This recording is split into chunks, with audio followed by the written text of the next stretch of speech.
help make your life just a little bit easier. Bailey's has the largest selection of jewelry in North Carolina, including designers like David Yurman, Lagos, Marco Biccigo, and Apolita, as well as beautifully curated Bailey's collections. And don't fret, because if for some reason she doesn't love your gift, we have a 30-day return policy. Our goal is to be your go-to jeweler for life. Bailey's Fine Jewelry, located in Raleigh's Village District, Cary's Fenton, also in Rocky Mount, Greenville, and Charlotte. Every woman wants a Bailey box under the tree. What if you could pull up to $500,000 in cash out of your home and drop your mortgage rate down to 4.99% APR? Hey, it's Dennis Cox. Right now at Loan Pronto, they've got the lowest rates in 3 years. With Loan Pronto's Rapid Equity Loan, you can get your cash in as little as 3 days. Pay off all those high-interest credit cards and even skip your next 2 house payments. One client just got $300,000 approved in under 24 hours, paid off their debt, paid off 2 car loans, and saved $2,100 a month. One call, life changed. There's no wait, no hard credit pull up front. You probably won't need an appraisal. Just fast, easy cash from your home's equity. Rates are at a 3-year low. Act now. Call 919-381-1760 or visit loanpronto.com for your free instant home appraisal. See how much cash you can get today. Loan Pronto, A+ rated with the BBB and nearly 2,500 5-star Google reviews. Call 919-381-1760 and see how much cash you can get today. Loanpronto.com. Equal housing lender, NMLS 166171 on approved credit. Visit NMLSconsumeraccess.org. HIV is not a crime, or it shouldn't be. It's time for the laws to catch up to science. Join the Elizabeth Taylor AIDS Foundation to modernize outdated HIV criminalization laws. Go to etaf.org. Campaign funded through the support of Gilead Sciences Incorporated. This is the story of the one. As a maintenance supervisor at a manufacturing facility, he knows keeping the line up and running is a top priority. That's why he chooses Grainger. Because when a drive belt gets damaged, Grainger makes it easy to find the exact specs for the replacement product he needs. And next day delivery helps ensure he'll have everything in place and running like clockwork. Call 1-800-GRAINGER, click Grainger.com, or just stop by. Grainger, for the ones who get it done. This hour of the Triangle Sports Leader is powered by Ritchie Law Firm, injury lawyers. Ritchie Law is on top of it. Go to ritchielaw.com. That's ritchielaw.com. Broadcasting live from the Lenovo Studios. WCMC HD1 Holly Springs. 99.9 The Fan. The Triangle Sports Leader.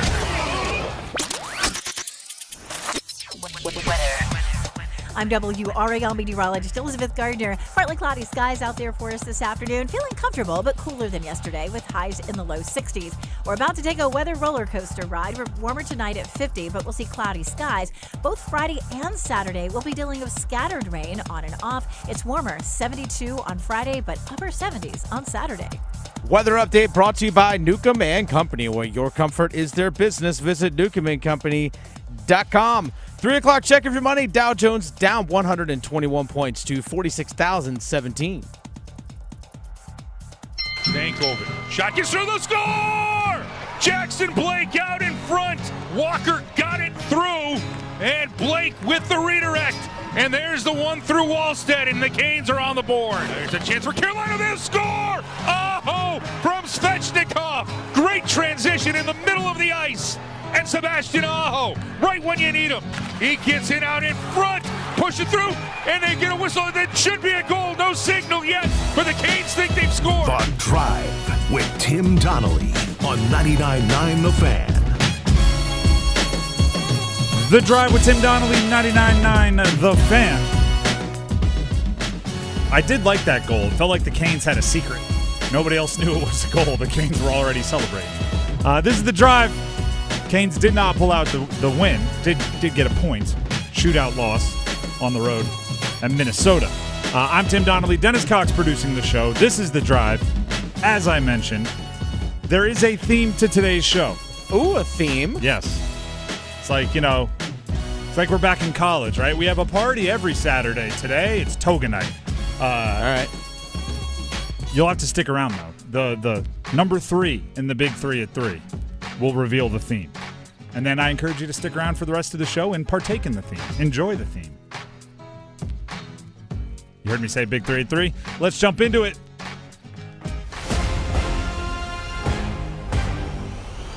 Number 1. Canes lost in a shootout to Minnesota last night. I have mixed feelings on the game. Right, obviously in a shootout loss, you get the 1 point, right? So half of me is saying, kind of feels like you let a point slip away, right? You outplayed them for a big chunk of that game. You outshot them by 1 billion. You let a point slip away. Should have got 2. The other half of me is saying you were down 2 goals twice and you stole a point. So it's like the exact opposite ends of the spectrum. And I guess that's just hockey. You can play well, you can do a lot of good things and feel like you had to steal 1 point just to walk out of there with something. Those are kind of my generic opening thoughts on the game. Let's hear from somebody that knows a lot more hockey than I ever will. Forgotten more hockey than I ever will. Rod Brindamore, head coach of the Canes, his overall thoughts on the game. Well, I thought we played great. I mean, obviously we gave them a couple breakaways. Those are the ones you can't do, but you take those away. I mean, you got to give them credit. When they had their chance, they buried them, and their goalie played great. But I love the way we played. I mean, especially getting down 2 right away. It's like, and we just kept going. So I give the guys full marks. Overtime, we had all our chances. I mean, it's one of those nights we just didn't get rewarded for what we put out there. And that right there is, for me, the most frustrating part of hockey. And obviously, Rod's been through it so many times that he's more conditioned to it, right? He knows there are days where you play really well, and you, I mean, let alone go to overtime. You might lose 4-1 and feel like you have outplayed them for darn near the entire game. I grew up playing different sports, played different sports in college, played football. If you're dominating a game in football, it's unbelievably rare to be down 3 scores or 2 scores even. If you are truly, doing everything at a higher rate than the opposing team. But in hockey, sometimes it happens, and the good news is, if there is good news, you don't have to wait as long in hockey, right? You get another game kind of quickly to try to start capitalizing on it, but they simultaneously stole one and let one get away. Chalk it up to hockey and move on. We'll come back to that game at about 3:15. More to react to, including the goaltenders, right? You heard Rod complimenting Wallstedt of Minnesota. There's quite a bit of conversation about Freddie as well and a few others. That's number 1. Let's get to number 2. Number 2. Carolina Panthers, late start to their week on the practice field because Monday night. They play on Monday Night Football. Do you think? I imagine Dave Canales having to get a step stool to go up to the top part of the bookshelf that the mahogany bookshelf that I imagine he has in his coach's office, and he takes a binder off the top shelf. He brings it down and he blows the dust off, and it says Monday Night Football practice schedule because the Panthers just haven't had to use it in quite some time. Prime time games are few and far between for the Panthers. This one is on Monday night, on the road at San Francisco. Open up the first page of this dusty binder, and it says, practice on Thursday, which is nice. I think it's good. I think these little mini buys or 1 extra days, whatever you call them, are they may seem insignificant, but they help a lot in recovery. So the Canes should be good to go. Canes, goodness. The Panthers should be good to go. Aside from one particular position group seems hit hard. Neither Christian Roseboom nor Trevin Wallace were in uniform at practice today. 2 of their off-ball linebackers, the starters, throughout the majority of the season. Here's Dave Canales updating the media on whether they might be without Roseboom and Wallace. We have to evaluate, first and foremost, we have to evaluate Trevin, see where he's at for this week. So, again, told you he was week to week on that, and we'll have more information on that. But brought Kobe in here, a guy that's familiar with what we do from a special team standpoint and linebacker standpoint. Love what Claude did in the game. Chris Barnes, another guy that's been around, that's ready to go. And Muma Jongmeta, he got into the game a little bit at the end as well. So we have a couple of guys, couple options there. The picture will get a little bit clearer once we know what's going on with Trevin. Not great. I may be tipping off. We're going to play Panthers cons and cons later in the show, confidence and concerns. I may be tipping off my concern. Panther fans are pretty familiar with Christian McCaffrey, yes? Yeah, I've heard of him. Not great to have a whole bunch of backup linebackers in there when you're going up against Christian McCaffrey, right? Yep. Imagine this were, 2019. He's playing for the Panthers. Oh, God. And you hear the news that the opposing team's starting 2 off-ball backers are both questionable for the game. Oh, you'd be licking your chops, right? Well, guess what? You didn't even have Kyle Shanahan calling plays. Like and you didn't have George Kittle as the tight end to also take advantage of some of those off-ball backers. Not sure this is a good time to have your linebackers a little banged up. So he did add later on, Dave Canales did, about Christian Roseboom, who had a hamstring injury late in the game against Atlanta, that they're anticipating on not having him this week. Now, they'll still test him later on this week just to see maybe if he can, but they're anticipating not having him this week. So he all but ruled him out. This is your rally around the guys game. Whoever it ends up being, Claudin Chairless, who you heard him mention, played quite a bit this past week. Whoever it ends up being in those shoes, it's even more important to have a dominant day from Derek Brown. It's even more important to have Trevon Merrick doing a great job coming up and helping to stop the run. It's even more important to have your cover guys prepared to cover another half second. It's even more important. Got to rally around them, and it's a tough matchup. And, by the way, it's in prime time, so if you don't figure it out, it could get embarrassing. Christian McCaffrey highlights, you don't want to be on the other jersey being worn in those highlights. And now, number 3. Number 3. This is the theme for today's show. It is going to weave in and out throughout the entirety of the show. I think it's fun to do on a Thursday, a Wednesday, every once in a while. You give yourself something to keep it rolling. Do you remember, this is going to be remember when nostalgia. If you are of a certain age, and if you're super young here, just trust me, it was cool. There used to be an ESPN magazine.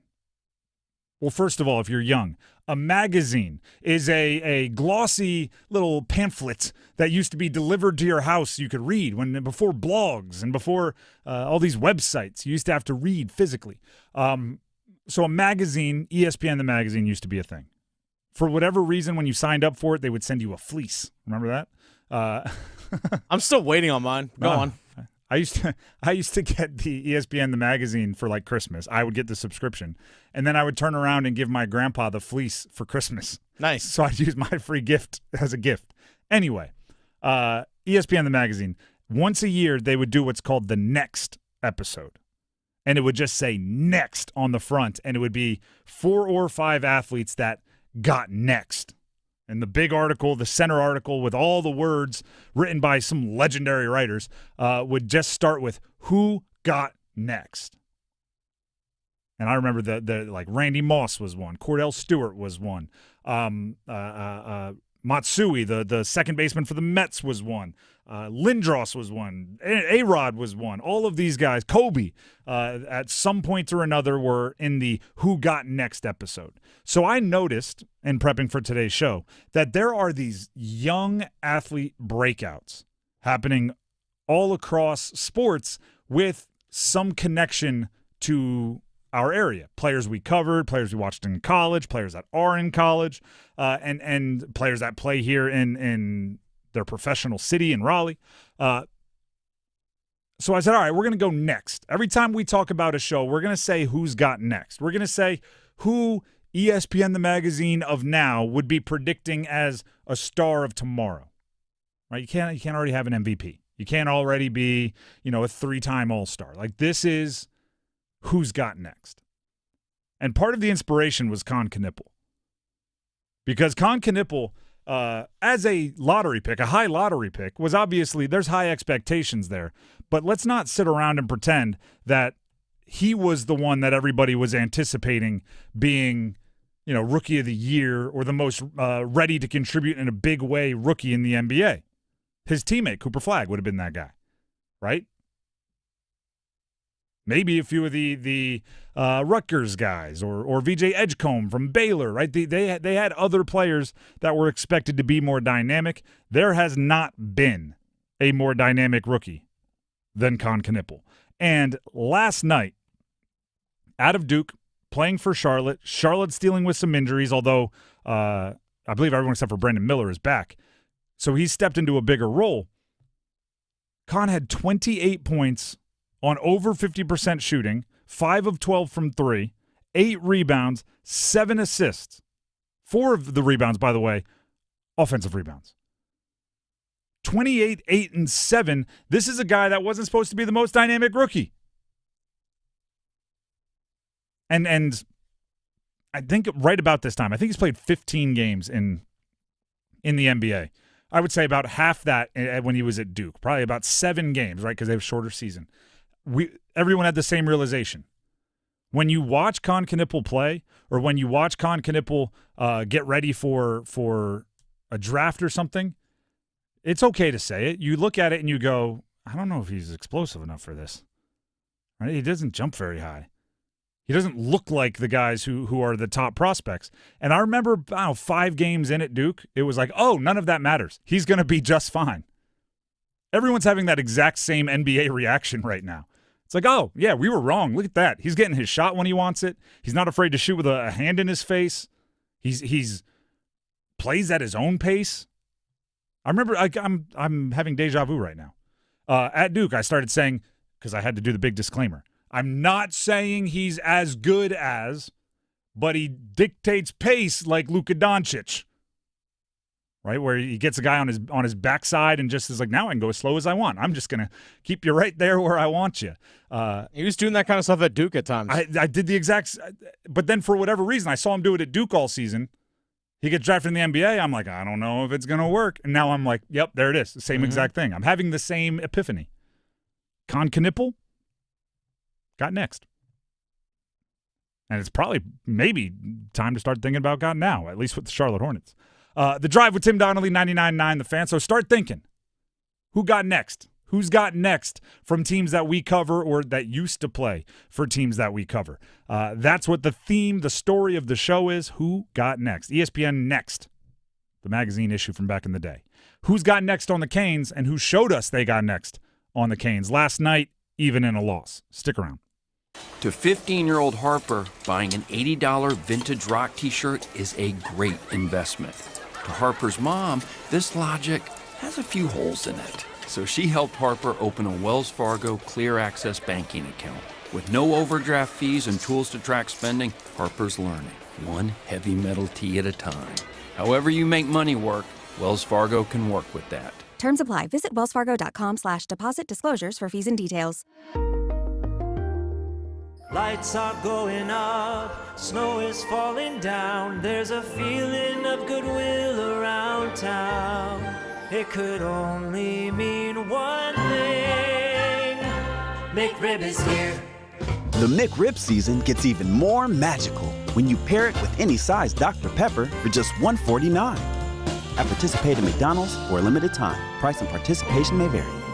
McRib is here. Ba-da-ba-ba-ba. Hello, I'm John Heister for the Heister Automotive Group. And we're constantly looking for ways to serve you better. One of the ways we do that is with something we call a Go-See. And that's where you select a vehicle from our inventory, and we have thousands, and we get one of our product specialists to bring that vehicle to you at your convenience. How do we do that? Well, it's simple. We have a group of employees that are evaluated based on the number of presentations they do. They're glad to do it. So it's just one more way we get off our keister and bring Heister to you. With Progressive's collision coverage, my family gets up to $1,000 for vet bills if I'm injured in a car accident. And that makes this Chihuahua really feel like part of the family. What's that? I don't sound like a Chihuahua? Oh, I'm sorry. What exactly am I supposed to sound like? I guess all Chihuahuas are high-strung, riding around in expensive designer purses. Actually, I prefer riding in cars. So I appreciate that my family protects me with Progressive's pet collision coverage. Okay, maybe I am a little high-strung. Progressive Casualty Insurance Company and affiliates. Not available in all states. Coverage for dogs and cats is included with the purchase of collision coverage and is subject to policy terms. Rink wide, Ehlers. He gets it out in front, push it through, and they get a whistle. That should be a goal. No signal yet, but the Canes think they've scored. I think they've scored too, because that puck seemed to be on its way in, regardless of when the whistle occurred. I think it's Jackson Blake with his second of the night. Yeah, I had no idea it went in. I thought, Ehlers came and tried to like high-five me and tackle me. I thought it was one of their guys trying to come, like, because I was jamming away a little bit. But yeah, I mean, it was fortunate that went in for sure. The Drive with Tim Donnelly, 99.9 The Fan. Jackson Blake had himself a heck of a day yesterday, although he would never admit it because it came in a not winning effort. I have this I don't know, timeline of events that happens, and this is part of our Who's Got Next episode today, looking at the Carolina Hurricanes. When Jackson Blake scores, like he did last night a couple times, could have been, with how well he played and the chances he created, he could have had 3, could have had 4. With how well he played, when he scores a goal, there is about 15 seconds where I just think about how good the goal is, right? I watch the celebration.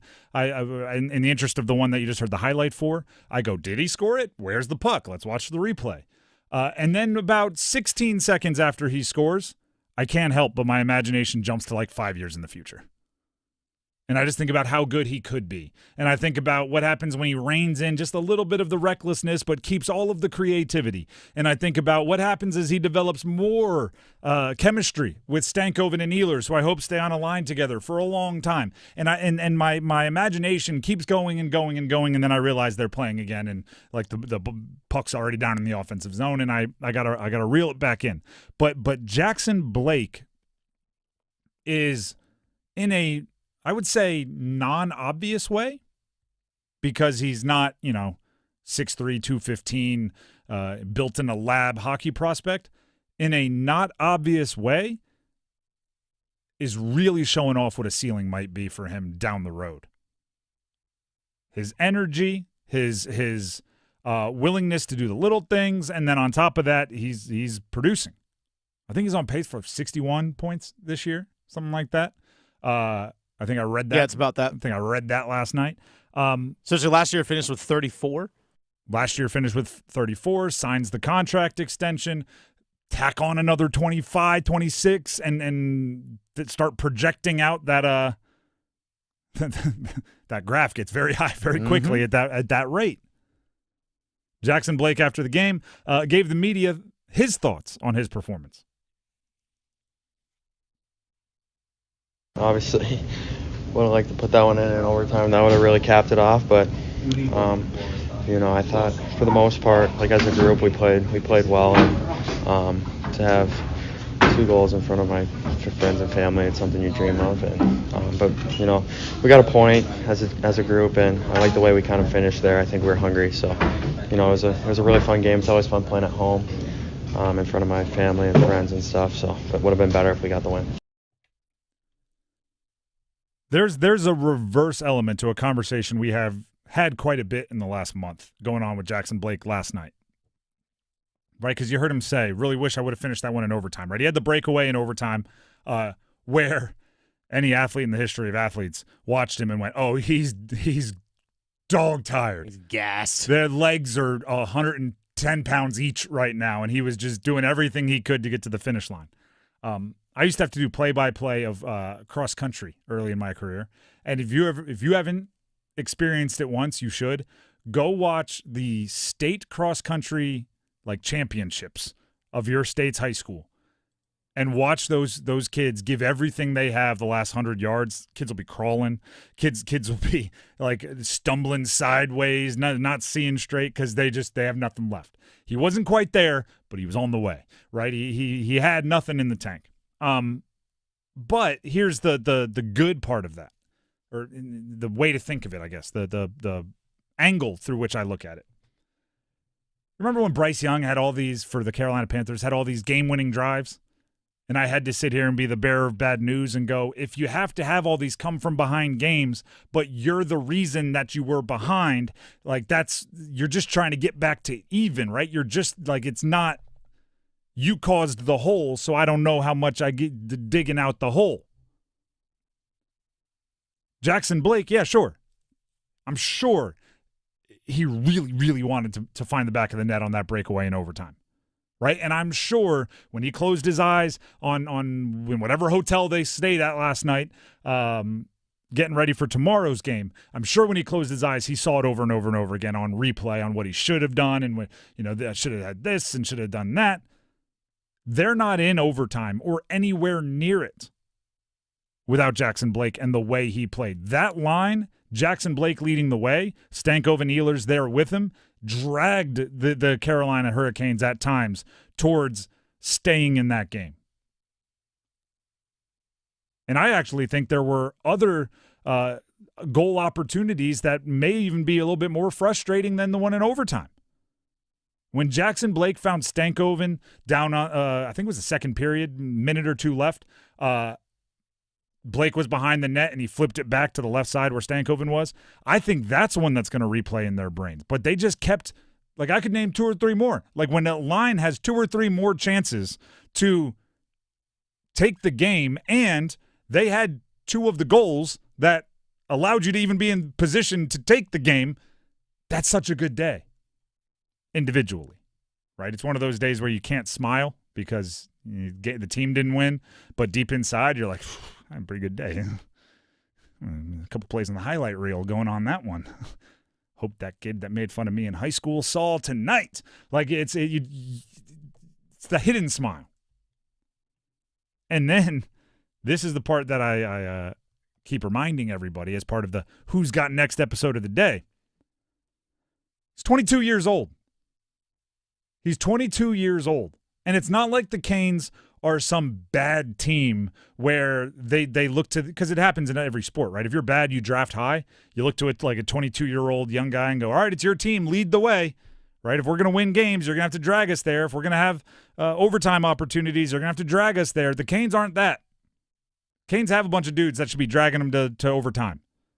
Canes have a bunch of stars, a bunch of high-paid guys, a bunch of proven postseason success guys. Jackson Blake said, yeah, it's cool. I got it. I'm a big fan of his mentals, big fan of his outlook on the game. And it's one of those questions where right now, right, it's going to be a bit inconsistent. Young guys always are. It's not going to be, the most obvious thing every night. But when you see a game like last night, you ask yourself, or at least I ask myself, 3 or 4 years from now, where is he in the hierarchy of the Canes? As far as best forwards, as far as guys you want with the puck, with the game on the line. 3 or 4 years from now, how high does he rise? And what names are you going like, am I really about to suggest that 3 or 4 years from now he might be over fill in the blank? Yeah. Whichever one just popped into your brain, I think we're all considering the same guys. And it's good to know when you have a guy in a long-term contract like that, because he's under contract forever. It hasn't even kicked in yet, at a very reasonable number. Reasonable might be saying it a little too lightly. At a cheap number, by the way, the cap's going up. It's good business done by the Carolina Hurricanes. By the way, he scored the first goal of the game last night in the second period. Shout out to Andy from Charlotte who called in yesterday. He said Blake's second period with the first goal. So shout out to him. Our first correct from at least our callers. First one that has been correct this season on First Canes goal scorer prediction. We do it for those of you that don't know. We do first goal scorer predictions. We get the callers every time there is a game on a show day. So we don't do it for like Saturdays and Sundays, but we do it often. I want to say it's only our 3rd or 4th this season where we had a second period prediction from a caller. Yeah. And he nailed it. Nailed it. That's good business by Andy. Although maybe looking at how good Jackson Blake is and how I just pretty much, gushed and praised him for 8 minutes, maybe we should predict Jackson Blake more often as the first goal scorer. Maybe we should. He was the spark for sure last night. Shout out to Andy for getting it right. The Drive with Tim Donnelly, 99.9 The Fan. Before we move on, Tim Donnelly here for Bailey's Fine Jewelry. I actually, little inside baseball here. My wife was actually shopping at Bailey's today, and I was getting pictures sent to my phone. What do you think of this? What do you think of that? It's the holiday season, right? You're looking at gifts for people in your life. You're looking at gifts for the significant others in your life. You should be looking at Bailey's Fine Jewelry. And if there's somebody in your life that likes to make a statement with their timepiece, little watch action, Fox and Bailey Watch Shop located inside Bailey's Fine Jewelry at their Village District location. Just today, I was walking around the the office here, getting ready for the show, and a on-air personality on one of our sister stations complimented my watch. I got a red G-Shock on today. You can get G-Shocks at the Fox and Bailey Watch Shop located inside Bailey's Fine Jewelry. And if there's a specific model you like, color you like I said, mine is red, ask them. Right? They can order it. They can get it shipped in. They can give you advice. So if you like that, you might like this. They are experts when it comes to the watch game, from the rugged G-Shocks, trusted by military members on super high-profile, high security, very dangerous missions, all the way up to the luxury watches of your dreams, the Grail watches as they're called, the Omegas, pre-owned and vintage Rolex, and so many more. It's all at Bailey's Fine Jewelry.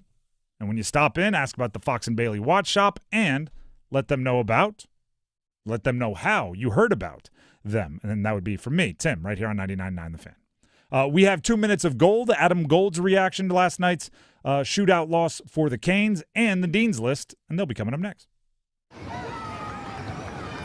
Bank of America is a nation's leading business lender, and we're ready to help with your next goal here in the Triangle. That's why we have over 3,700 local business specialists across the country. Because with the right team, your business and community prosper. What would you like the power to do? Learn more at bankofamerica.com/local business. Bank of America, official bank of FIFA World Cup 2026. Bank of America Corporation, all rights reserved. Is your whole home operating at peak performance? With Newcomb & Company, your independent Trane dealer, proudly serving our community for over 70 years. As a Comfort Contract customer, you'll get priority service and a 15% discount on all HVAC and plumbing service calls and repairs, including repairs and replacements for faucets, toilets, piping, garbage disposals, water heaters, drain cleaning, and more. Call 919-862-3000 or visit newcombandcompany.com. Newcomb & Company, your comfort is our business. Coach Saban here, and let me tell you, every second matters. Preparation is everything, and that's why I trust Kidde Smoke Alarms. And as North America's #1 home fire safety brand, they're built to respond over 25% faster to smoke detection. Kidde helps protect what matters the most.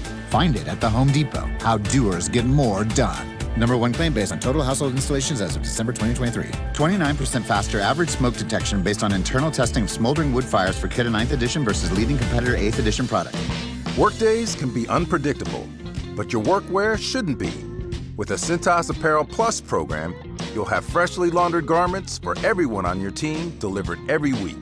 Cintas has workwear for just about any job imaginable, with high-performance fabrics and an uncompromising fit that stretches and moves with you. Don't leave looking and feeling good to chance.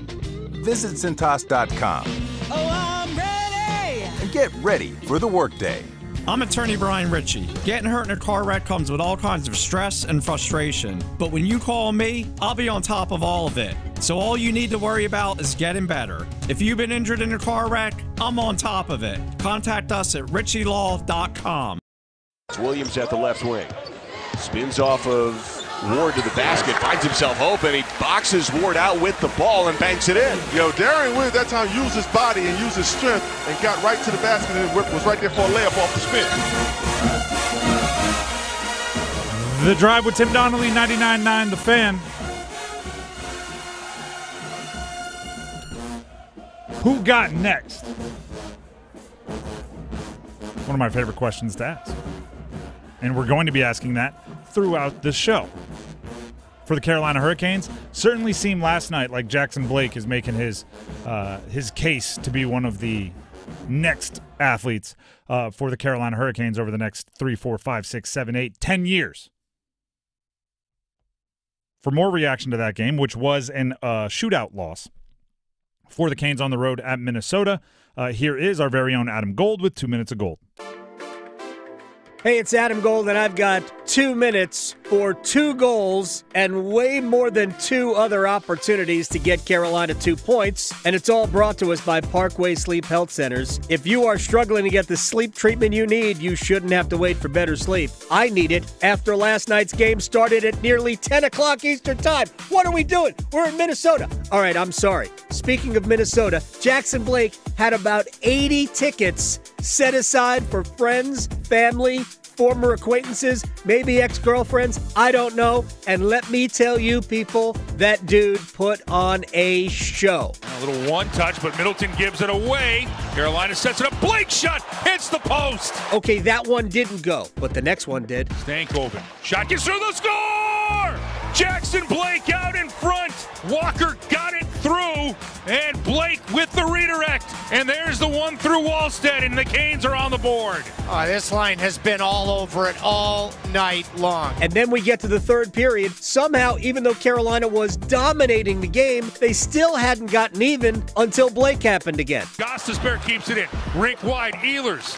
He gets it out in front, push it through, and they get a whistle. That should be a goal. No signal yet, but the Canes think they've scored. I think they've scored too. That puck seemed to be on its way in, regardless of when the whistle occurred. I think it's Jackson Blake with his second of the night. And then, my gosh, if he didn't have a golden chance to end this in the overtime. Here comes Blake on a breakaway. Blake coming in on Wallstead. Blake in, shoots, rebound. Second chance, Wallstead with the save. Oh, it was on his stick, and Wallstead had the answer. He was gassed. I know he thinks he should have scored that, and he probably should have. The rebound was way juicier than the breakaway was, but my gosh, Jackson Blake was box office last night. Yeah, Carolina only got 1 point because they lost the shootout. But you know what we watched last night? We watched a guy coming into his own as a major player for the Hurricanes. Jackson Blake, 2 goals, many more to come. All brought to us by Parkway Sleep Health Centers. Sound sleep, sound health. I need it. Sound off for number 53. Thank you very much to Adam Gold for his 2 minutes of gold, reacting to last night's game for the Carolina Hurricanes. Right now, it's time for the Dean's List.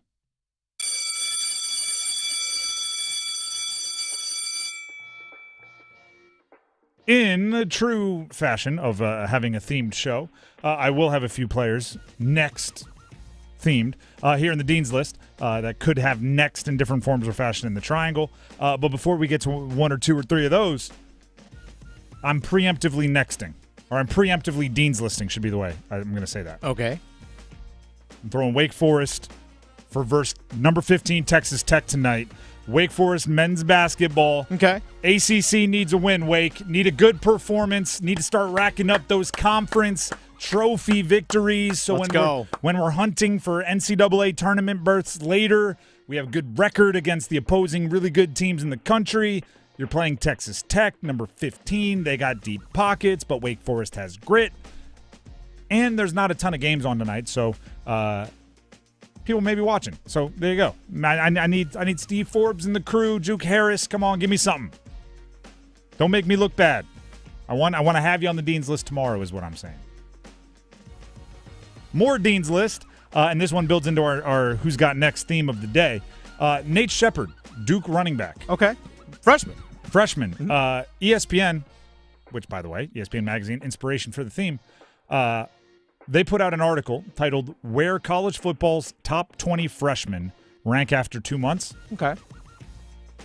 Nate Shepard, Duke running back, the 12th highest ranked freshman, according to ESPN, in the country. Nice. I mean, there are some names above him. Malachi Toney from Miami, who's balling out. Jaron Chiaves Sagupolu-Tele, the quarterback for Cal, who's balling out. They've got some dudes above him. Bo Jackson, not that Bo Jackson, the one that's playing for Ohio State as a freshman. And then Nate Shepard's right in the mix with him. Who's got next for Duke football? Hopefully Nate Shepard sticks around because he might have next, and he's putting up a bunch of stats. Do you have some Dean's Listers for us, Dennis? I do. The Joko Tater Hogs. The Joko Tater Hogs. Yeah, that's right. So the Coastal Plain League, which people might know, remember the, like, for example, the Holly Springs Salamanders. Mm-hmm. The Coastal Plain League, which is a collegiate summer baseball league that's mostly based here in North Carolina. Right? Wood Bat, yeah. Yep. Summer Wood Bat League. So with the baseball team going from Zebulon to Wilson, that'd be the Carolina Mudcats, not becoming the Wilson Warbirds.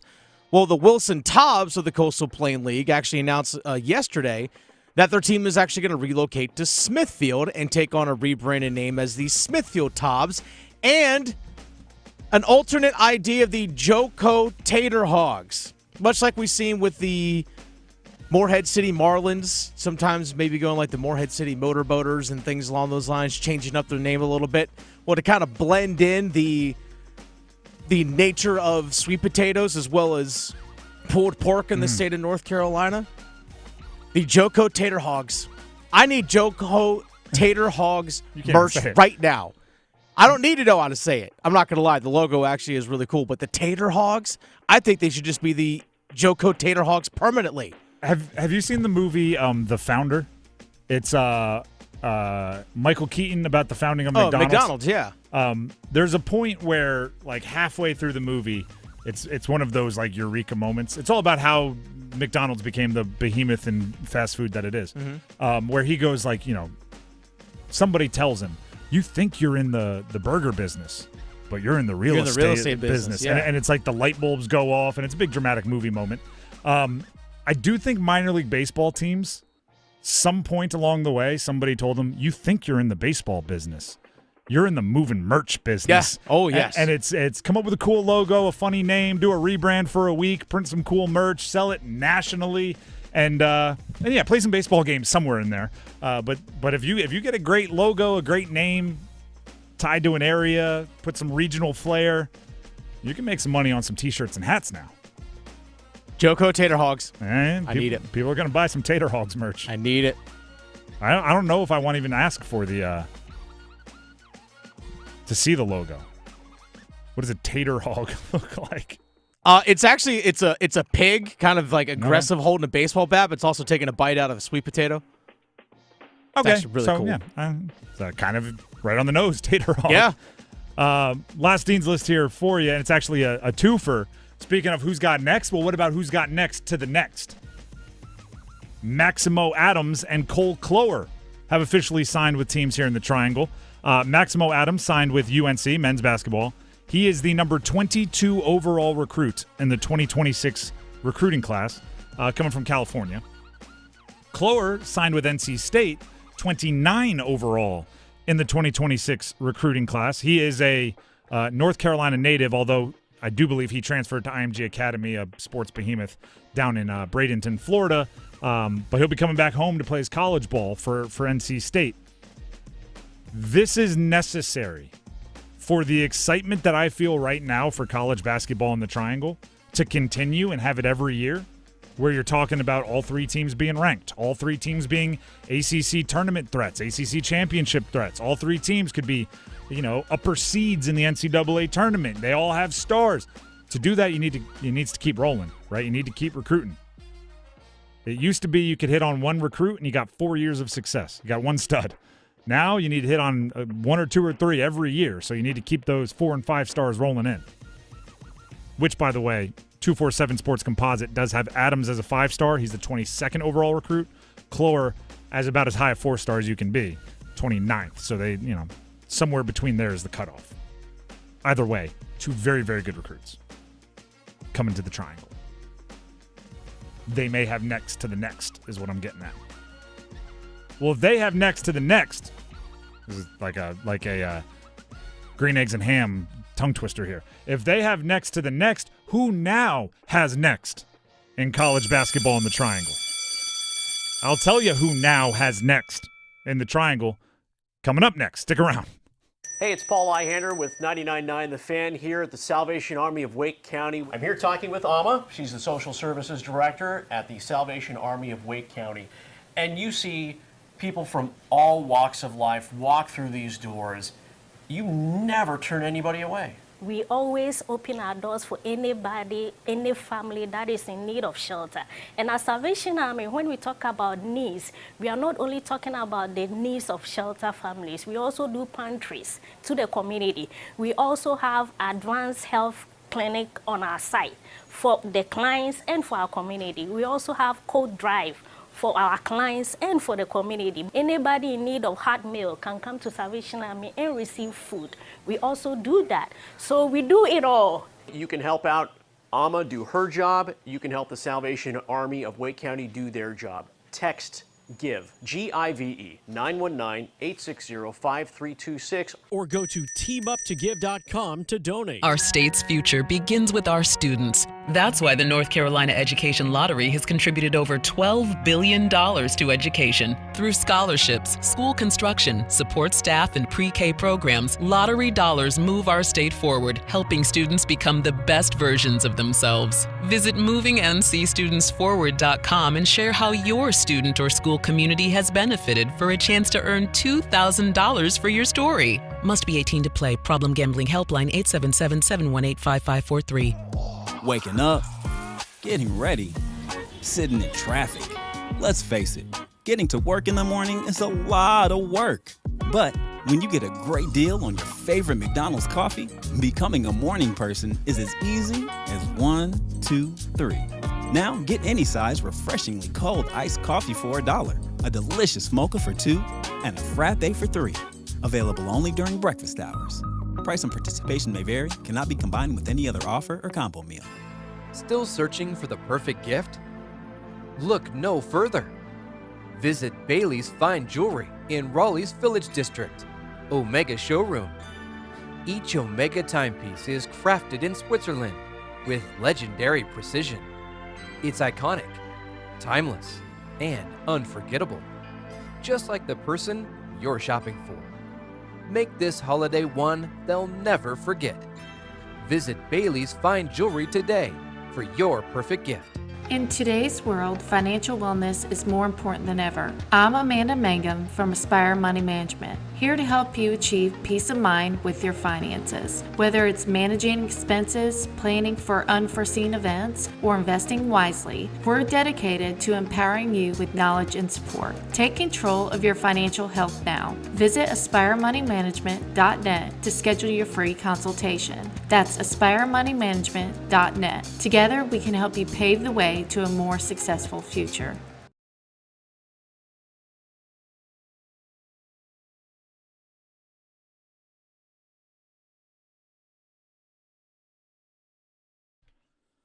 The Drive with Tim Donnelly, 99.9 The Fan.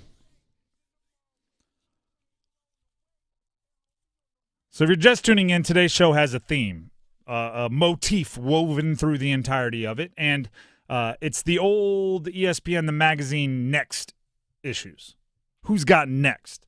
Because there's a lot of young, emerging stars with connections to the area or playing in the area. And two of the players that are for sure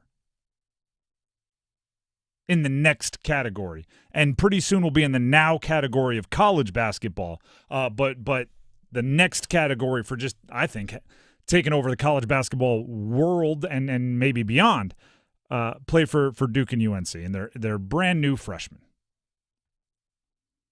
Cam Boozer and Caleb Wilson.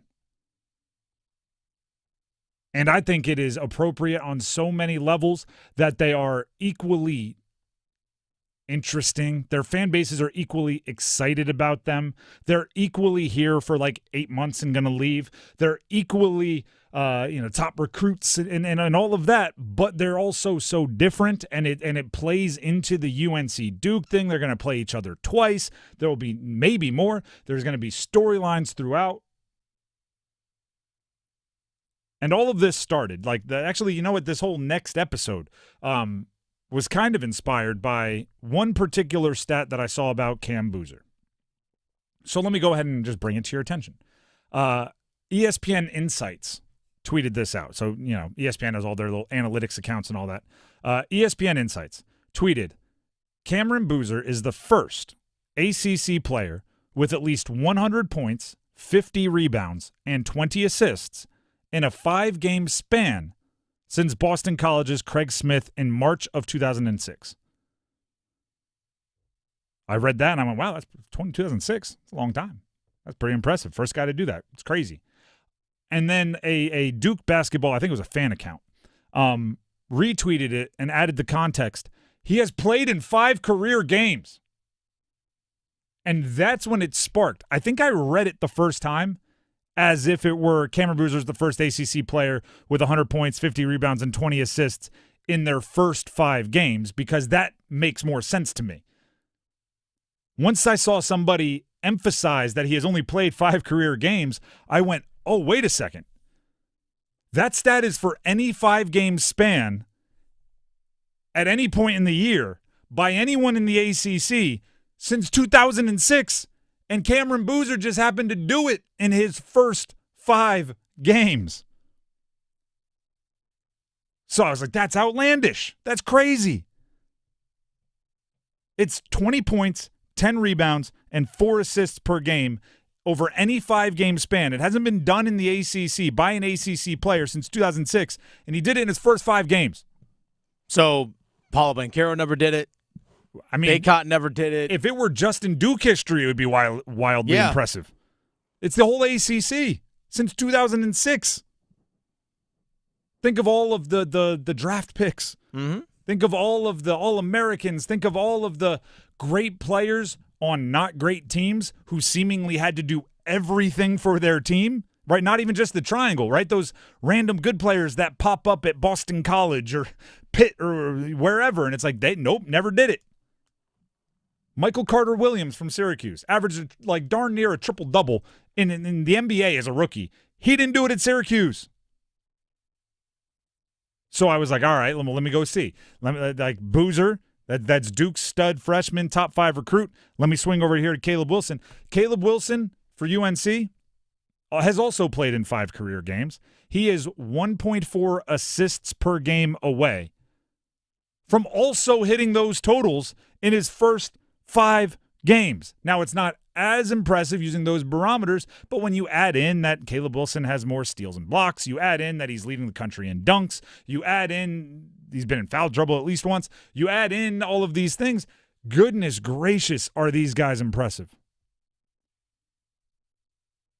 And I don't know whether to think, like, this is a problem I have evaluating wide receivers sometimes, and I'm a draft nerd, so I do my best.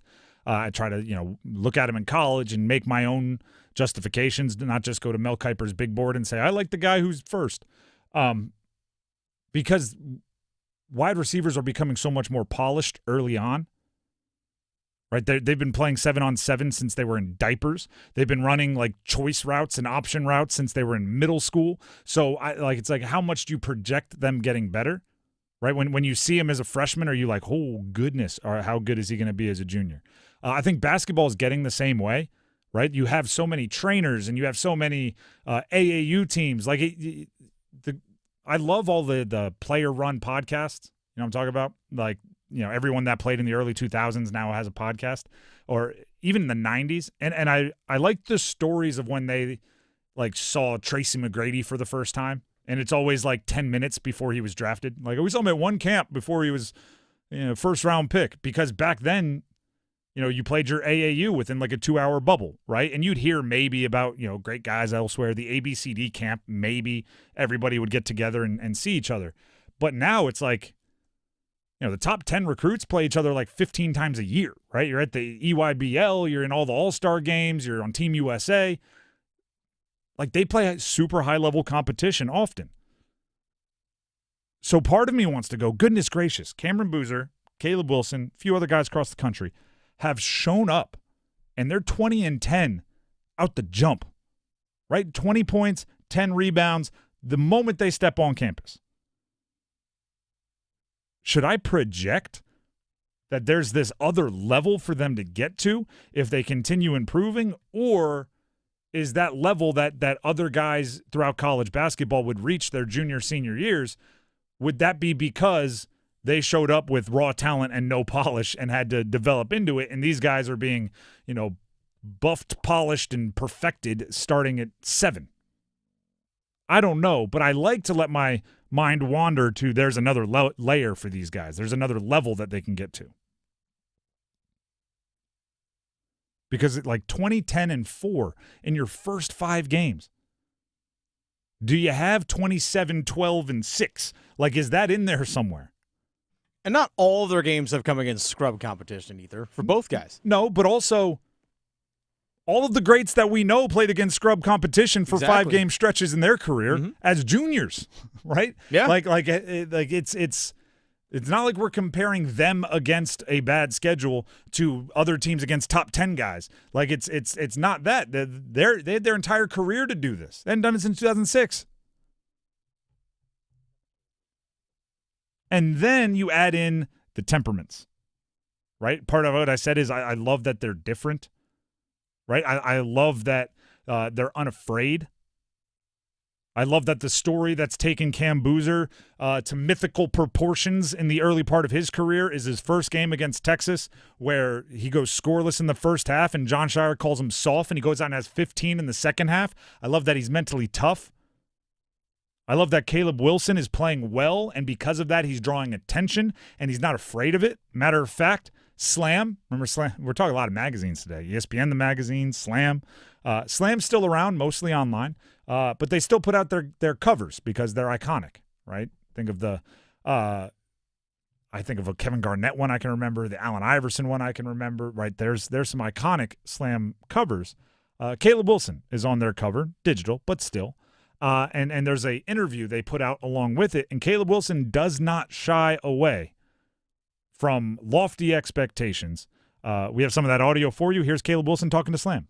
Well, I had like reasons why I felt like I needed to work. I'm a big guy. Like I just need motivation to do something, or I just need a reason. So once I find out my why, it's gonna be over with. You know, I wanted to be the number one pick, and nobody was discussing me as a number one pick. So that was definitely one of my motivations to work really hard. And also, I just counted down the days. Honestly, like a lot of things seem so far away until they're there.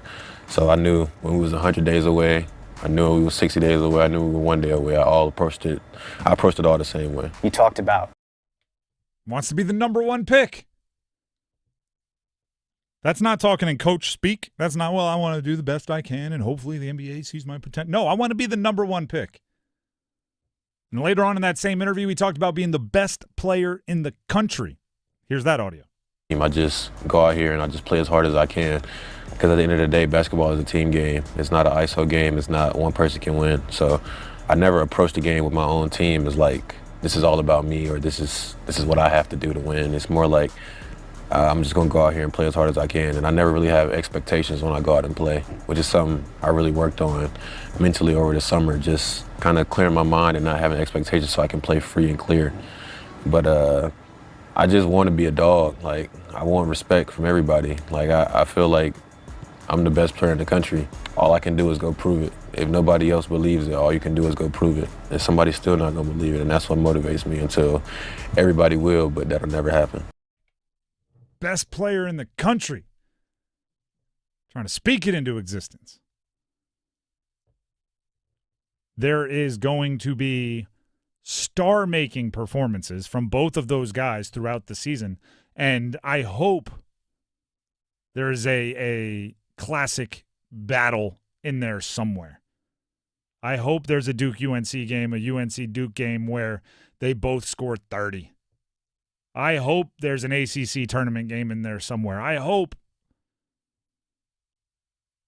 Because add it to the lore, right? The rivalry is long and storied, and they can write their chapter. But they definitely think in that book they got next. As well as their teammates, but they're special in their own right. If you want to win, I have a way you can win some tickets here to transition. Text keyword WOOD, WOOD, to 919-860-5326 for your chance to win a pair of tickets to see Roy Wood Jr. at Carolina Theater on November 29th. Again, the keyword for those comedy tickets, WOOD, WOOD. Just have to text that number or that word, nothing else. Wood to 919-860-5326. Football 4 is coming up next. Is there a breakout we can anticipate on the Panthers? Who's got next there? Stick around.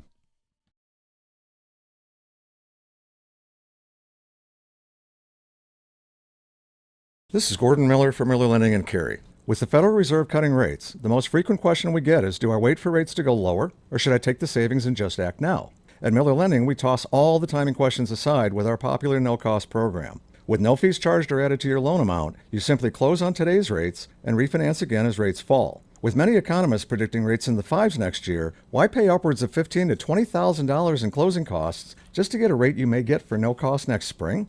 Imagine the freedom to use that money for more important things than reducing your payment by the extra $50. Recently, we've noticed a trend of related party transactions as some of the nation's largest lenders have bought real estate or mortgage lead sites, driving closing costs even higher. Please don't throw away all that cash or equity when all you wanted was a lower payment. Call Miller Lending and see why a no-cost loan is the right loan for you. 919-447-3377, 919-447-3377, or simply apply online at millerlending.com. Miller Lending is an equal housing lender and MLS number 250-2146. Hello, I'm John Heister for John Heister Chevrolet in Fuquay Arena. You know, people are asking us, how are you selling so many cars all of a sudden? Well, did you know that the Beltline has opened up the outer loop? We're only 28 minutes from Knightdale. We're only 19 minutes from Clayton and 15 minutes from Apex. We're now the most convenient Chevrolet dealership to reach in the Triangle. It's just one more reason to get off your keister and come to Heister. Now at John Heister Chevrolet, get up to $14,000 off a new 2025 Silverado 1500. Includes trade assistance. See dealer for details. Together, let's drive. Here's Brandon with Parkway Sleep Centers. Tired of waiting for a sleep treatment? At other sleep centers, it can take 6 to 8 months just to get an appointment and cost you thousands more. Not Parkway Sleep Health Centers. We schedule you within weeks and we'll save you money too. We have over 20 years of experience serving the Triangle. Let our expert team help you sleep better sooner. End your sleep problems. Live your best life. Experience the Parkway Sleep difference. Visit parkwaysleep.com and start your journey to better sleep today. Parkway Sleep Health Centers. Sound sleep, sound health. I'm attorney Brian Ritchie. Big truck accidents can cause life-changing injuries, and life-changing injuries deserve life-changing money. I know big truck wrecks, and I know how to fight those big insurance companies. If you've been hurt by a big truck, contact us at ritchielaw.com. I'm on top of it. Broadcasting live from the Lenovo Studios. WCMC HD1 Holly Springs. 99.9 The Fan. The Triangle Sports Leader. I'm WRAL meteorologist Elizabeth Gardner. Partly cloudy skies for us this afternoon. It's a bit cooler than yesterday with highs in the low 60s. More clouds tonight with a low of 50. And then Friday, we turn wetter. Expect scattered showers during the day, but it's warmer with a high of 72. We'll also see rain on and off for Saturday.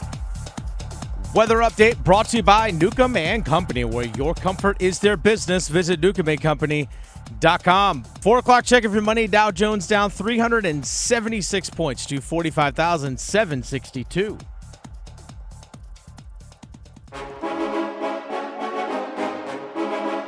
Let's move the chains. Time for Football at 4.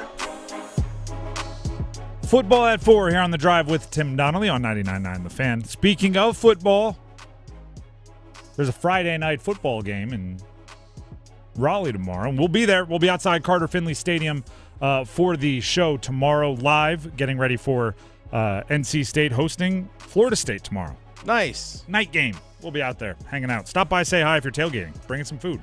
We'll eat it. Got no rules. Got no rules against that. We'll rate your tailgate. Sure. I'm a generous grader in those situations. As am I. But either way, we'll be out there. So if you tune into the show, you hear some background noise. It's because we're out there amongst the people getting ready for some Friday night football. Yeah, we'll be right there, like you said, in the plaza between the Lenovo Center and Carter Finley. It's a fun time. It is. Speaking of fun time, 4 o'clock is fun because that's when we talk football. Football at 4. In interest of keeping with our theme of next, there's some next breakouts. Right by about week 11, you know if a breakout is real or not. Right, Drake May, former UNC quarterback. He's the betting favorite to win the MVP in the NFL at certain sports books, second to Matt Stafford in other sports books.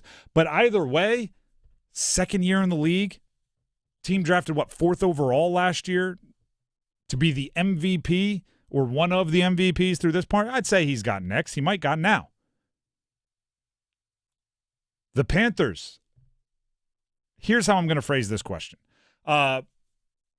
Bryce Young, probably a little too old, so a 448-yard performance this past week. It's not like a breakout he's got next. It's like pretty soon they have to decide whether to give you an extension. I don't know if you can have next. And we saw the 5-touchdown game at the end of last year against Atlanta.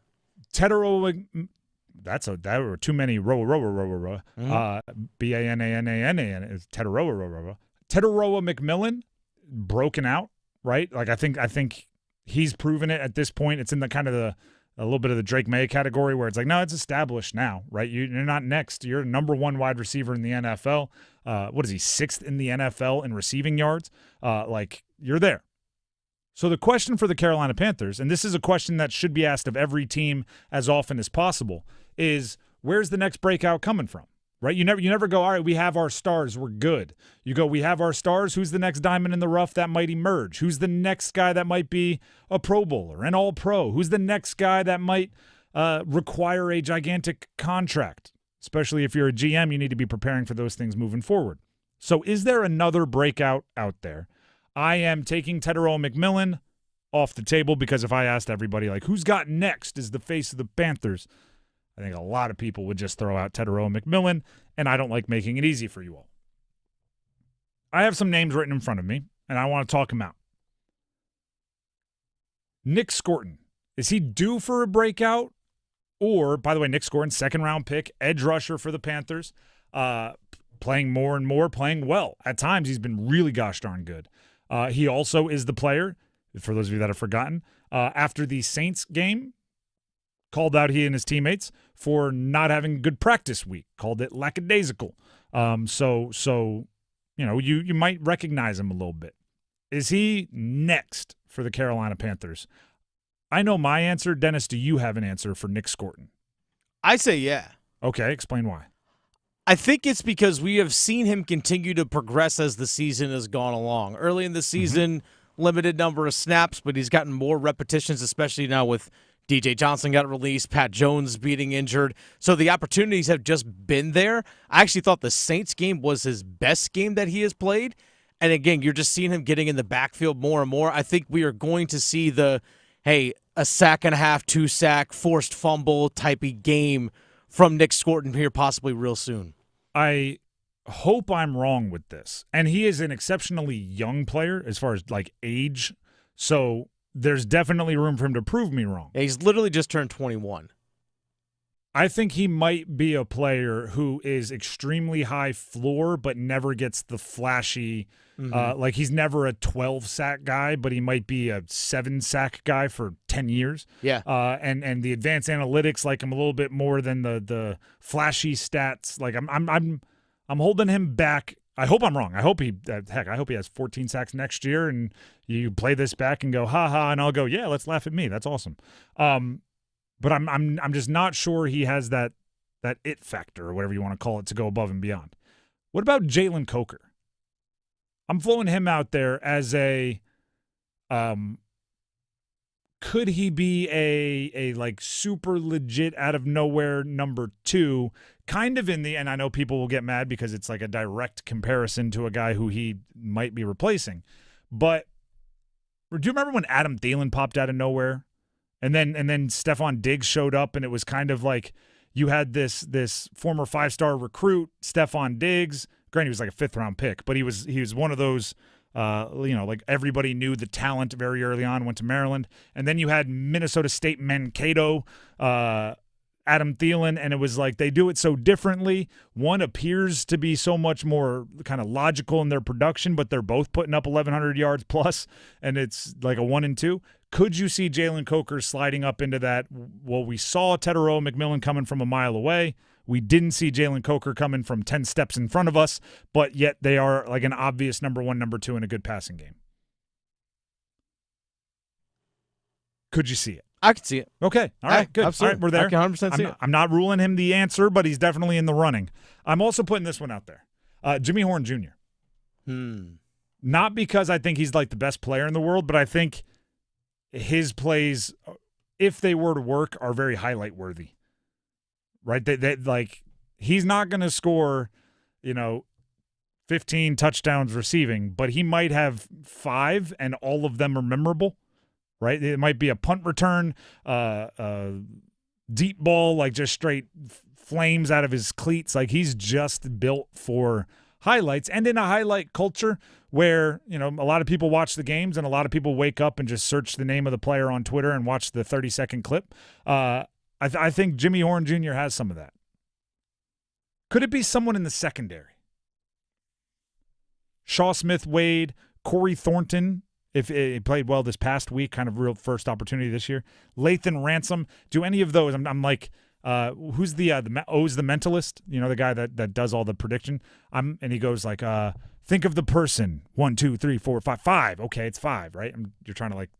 I'm just saying names, and I'm watching Dennis trying to see which ones make like his eyebrows twitch, and then go, oh, he's interested in Lathan Ransom.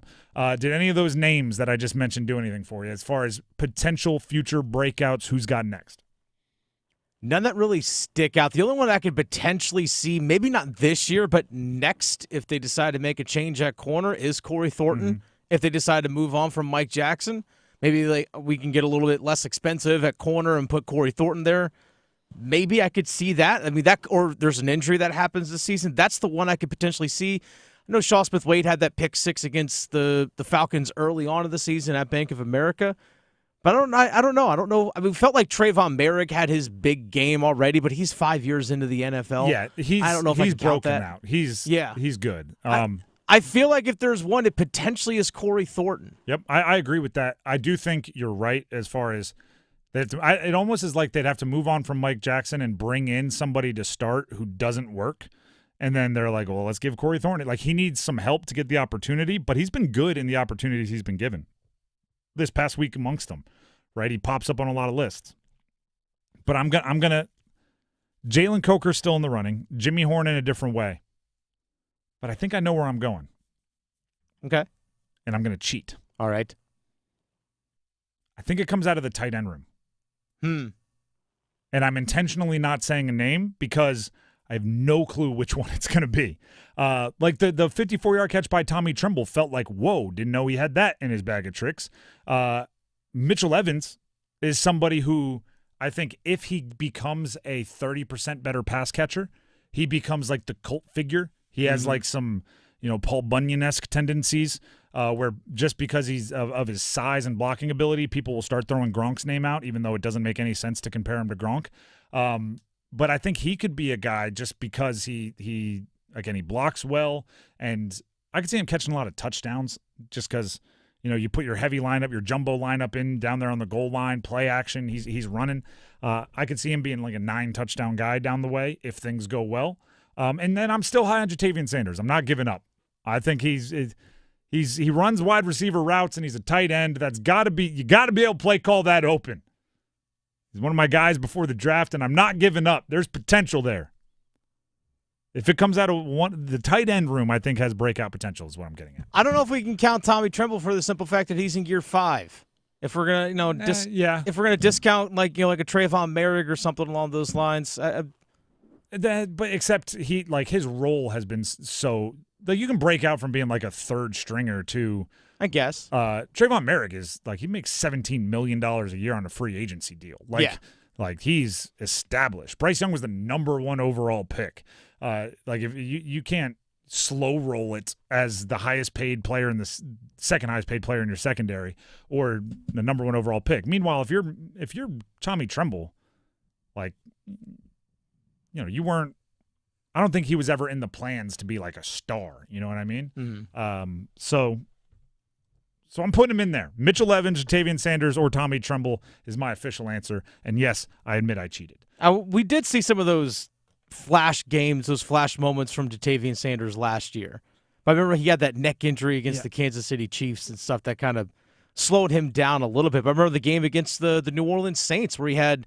Was it? Let me pull it up here. He had 4 catches for 87 yards in that game against the Saints, which was the second one of the year. I'm going to combine 2 conversations we've had today about Jatavian Sanders. Okay. The Carolina Hurricanes, all right, did so much good last night, but hockey, the way it goes, right, you don't always convert the chances that you create, so they end up losing in a shootout, despite the fact that I think for a majority of the game they did what they were supposed to do and outplayed and created chances and all that stuff. Jatavian Sanders has some of that to me, which doesn't happen in football very often, but he runs like a good route, makes an unbelievable body control move, jumps, twists, gets 2 hands on the ball, and just can't bring the catch in. And it's not really a drop, but it's also like I really would have wished that he would have made that play. And if he did, I think he gets more opportunities. And it's like you did a lot of good, right? I don't think a lot of guys get their hands on that ball. But what's the difference between you being athletic enough to get your hands there and somebody who's not fast enough or can't jump high enough or doesn't have the body control to get there if you're going to drop it, right? It's just an incompletion regardless, right? It's an incompletion to both. So I do think there's part of Ja'Tavion Sanders that's like, it's there, right? It's like you outshot the opponent by 30, but you're tied. It's like, it's there. I've seen it. You've done good things. I know you have the ability, but an incompletion is an incompletion, right? And that's what he's dealing with. So that's where I talk about the potential is still there for him. I'm clinging to it.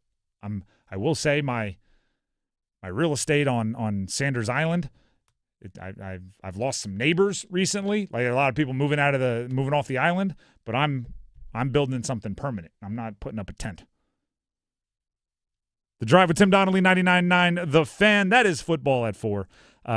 Actually, who's your official answer if you're going to get Nick one? Scorton. Okay, Scorton. That's fair. The Drive with Tim Donnelly, 99.9 The Fan. Before we move on, Dennis has something else he'd like to tell you.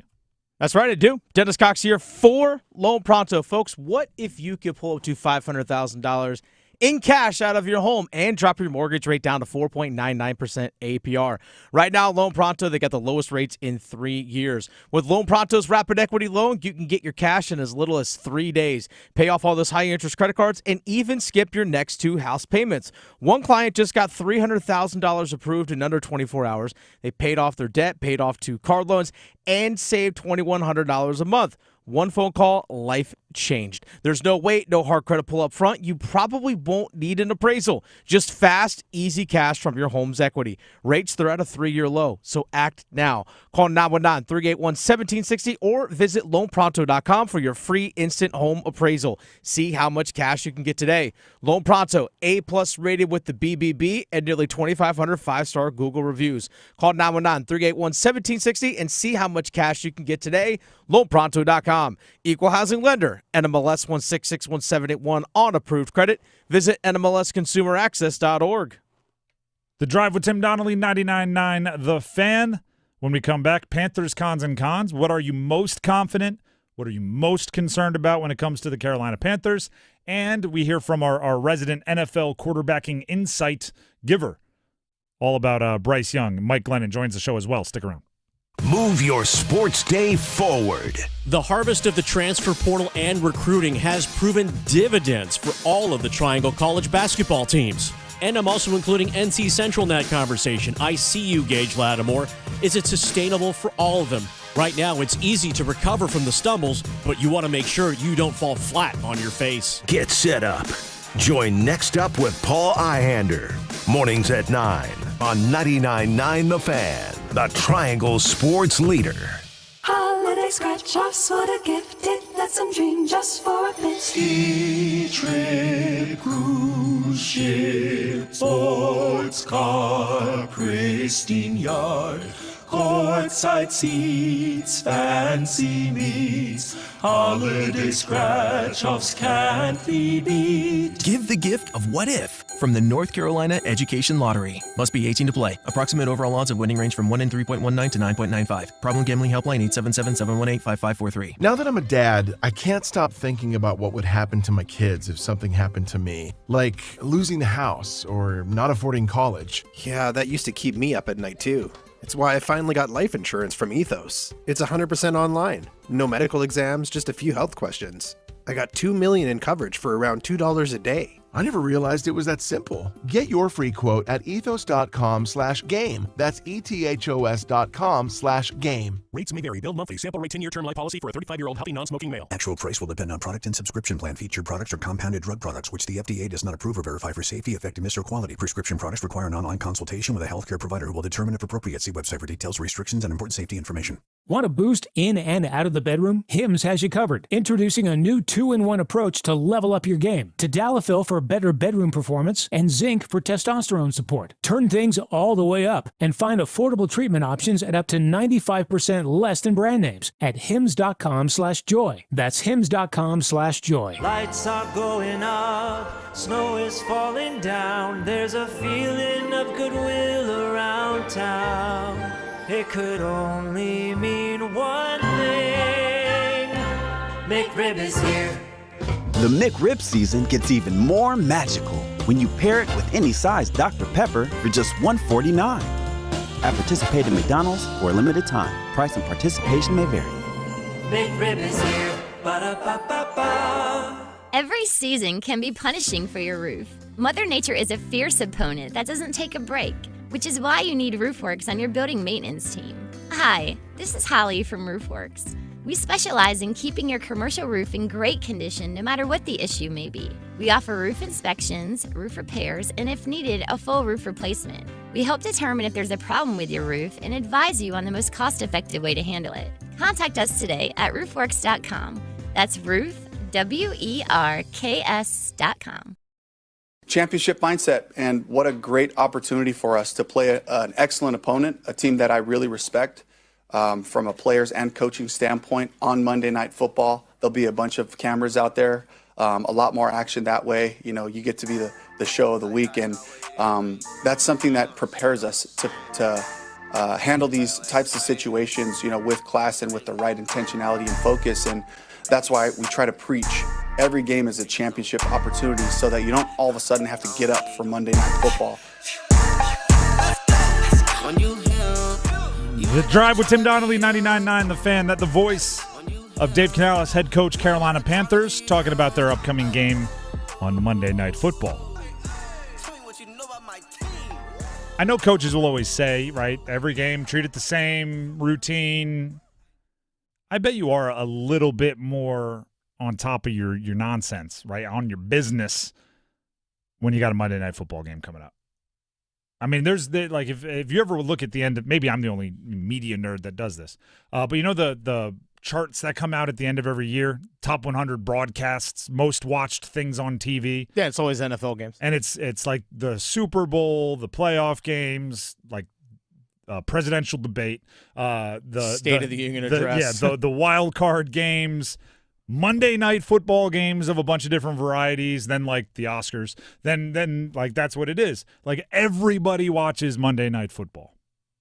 So you're probably putting in the extra, you know, you're not snoozing the alarm because you feel like you need that extra 10 minutes of film.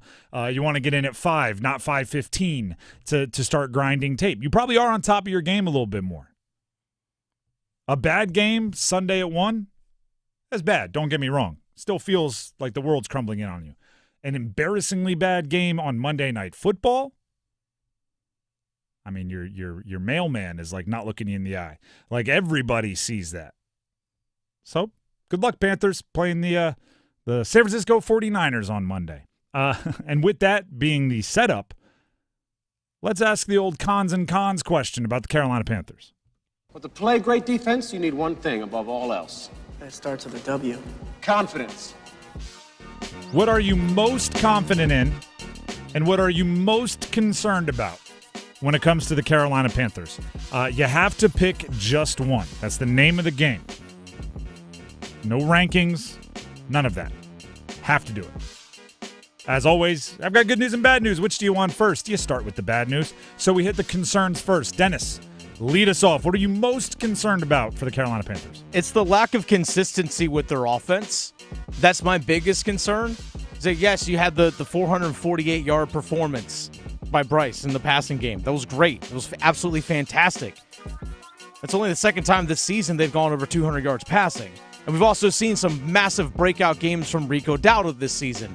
The run game's been quiet. Not that they're both going to be strengths all the time, but it seems like it's one extreme or the other in some of these situations. So that's just to me. It's the lack of consistency when it comes to their offense. In the 3 previous games before Sunday, I think they had combined 36 points offensively in 3 games. So I was just having this conversation. For those of you that don't know, I have a 4.5-year-old at home and then a less than 1-year-old at home. And our less than 1-year-old is going through teething, right? Mm-hmm. Teeth are popping in. So she's not sleeping great. And I was just having this conversation about trying to make up sleep. Like you can't do it, right? You can't not sleep for 3 days and then sleep for like 18 hours to catch up. Like you still sleep just one night, right? You don't make it up. I feel like the Panthers tried to do that in the passing game. Mm-hmm. Like they didn't have any efficiency for 3 games, and then they tried to have 18 hours worth of efficiency in one game to be like, on average, we're now throwing for some good yards. It's like, yeah, but me averaging eight hours of sleep over a 4-night thing didn't mean I wasn't tired the nights after I slept 2 hours. You know what I mean? It's I don't know, overcompensating is a weird way to think about it, where 400, like they broke the record for passing yards in a single game in franchise history. It feels like that should make up for some of the previous poor performances, but that's not how it goes. Like it's you're still going to be waking up after 8 or 9, 10 hours of sleep. You're not just going to be like, I'm actually going to I'm going to fall asleep on Friday, I'm going to wake up on Monday because I haven't slept all week. Like, it doesn't work that way. My concern is more specific to this week's game. Christian McCaffrey and George Kittle versus a at best, banged up linebacker unit, and at worst, completely backup linebacker unit. It's not like it was a stellar linebacker group to start with either. And yeah, we could go back to the eve of training camp. Josie Jewell being released, and then they bring in Roseboom as kind of the veteran. He's banged up. Whether he plays or not looks, unlikely. Trevin Wallace, who's the younger recent draft pick, but he's been playing a ton. He missed last week. It appears he's going to be unlikely this week, to read some tea leaves there. And you're getting the most high-volume running back in the NFL, Christian McCaffrey, who Panther fans know very well, eats backup linebackers. And George Kittle, who is playing better than probably every tight end, maybe not named Trey McBride at the moment. Those are like your direct matchups for your off-ball backers in many situations. So, already probably a weakness. Now a weakness that's injured up against the opposing team's strength with a creative offensive play caller as a little bit of torture. You're going to need some guys to really step up and play really well without a ton of reps and experience this year. So good luck to Claudin Charles. Good luck to a few of those other off-ball backers. It ain't going to be easy on Monday night for you. The vascular Christian McCaffrey with the triceps bulging. Yeah. Yeah. We know Christian McCaffrey well. McCaffrey is so lean and so heavily muscled. This apex predator is an incredible weapon. Get to dust off some of the old sound bites, don't you? Oh, yes, I do. Apex predator. Yeah. Goodness. Let's get to lean, chiseled. Lean, muscular mass, vascular. Triceps bulging. All right. Sure, we'll call it that. All right. That's concerns. Let's get to confidence. What are you most confident in? My confidence is actually in their defensive front in terms of how they've mostly have been in the last several weeks in terms of stopping the run. So to me, it's actually their defensive front. I feel like they've found a good rotation, being able to make sure that Derek Brown is on the field, obviously the most out of the defensive linemen, but also they're getting quality reps from A'Shawn Robinson and Bobby Brown or LeBron Ray when he comes in. So Derek Brown is continuing to be fresh during the course of the game. And then also you add in the way that Nick Scorton has played against the run, and DJ Wanham has been pretty good against the run as well. So to me, it's actually the way the defensive front has actually been playing the run for the most part. Now, there's been a couple of games like the Buffalo Bills, Jacksonville Jaguars, but overall for the most part of this season, I feel like they've found a groove with their defensive rotation up front. My confidence for the Carolina Panthers is at least there's now a passing offense on film that the opposing team has to prepare for. Like, they had to spend time preparing for this is what the Panthers do well in the passing game. And obviously, it's not like the opposing defense has spent zero time preparing for it, but they have to spend more on it now. Like, that game put another wrench, another pebble in the shoe of the defensive preparation for the Niners. And while when you talk about the San Francisco 49ers, you talk about Purdy, you talk about Kittle, you talk about McCaffrey, you talk about Jawan Jennings, you talk about Ricky Pearsall, their defense is banged up, right? They've dealt with injuries all three levels on their defense. Yeah, Fred Warner's been out, Nick Bosa's been out, Mykal Williams, their first-round pick, is also out. So if you're gonna rattle them, it'll probably be on that side of the ball. And who knows? Maybe you get Rico Dowdle going in a way that can keep the Niners' offense off the field because you showed them what you're capable of in the passing game against the Falcons. And like what you did against the Falcons, I don't know if it's repeatable. I don't know if it's like look at this, it's the new Panthers passing offense. They're great. I'm leaning against that. It's probably somewhere between what we've seen, the bad, and what we've seen, the very, very good. But the Falcons' pass defense was legit. They came into the game against the Panthers with some of the best against the pass statistics in the entire NFL. So that demands some respect, right? That demands some prep. That demands some, here's what they're going to try to do to us. So, like, I've been screaming for a balanced offense from the Carolina Panthers. You have to do something to keep defenses honest, to have to defend the pass and the run, to let them at least think you're two-dimensional. I guess because I've done all of the asking. Now that you've delivered a little bit, I have to give you your credit. So congratulations. Slightly more balanced in what you've made the opposing team prepare for. The Drive with Tim Donnelly, 99.9 The Fan. That is Cons and Cons.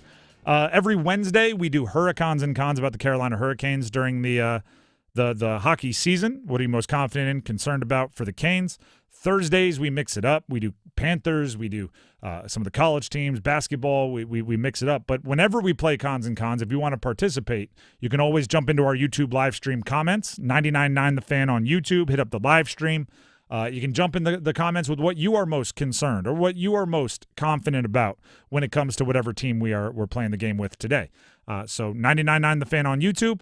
If you're going there and you don't subscribe already, please subscribe while you're there.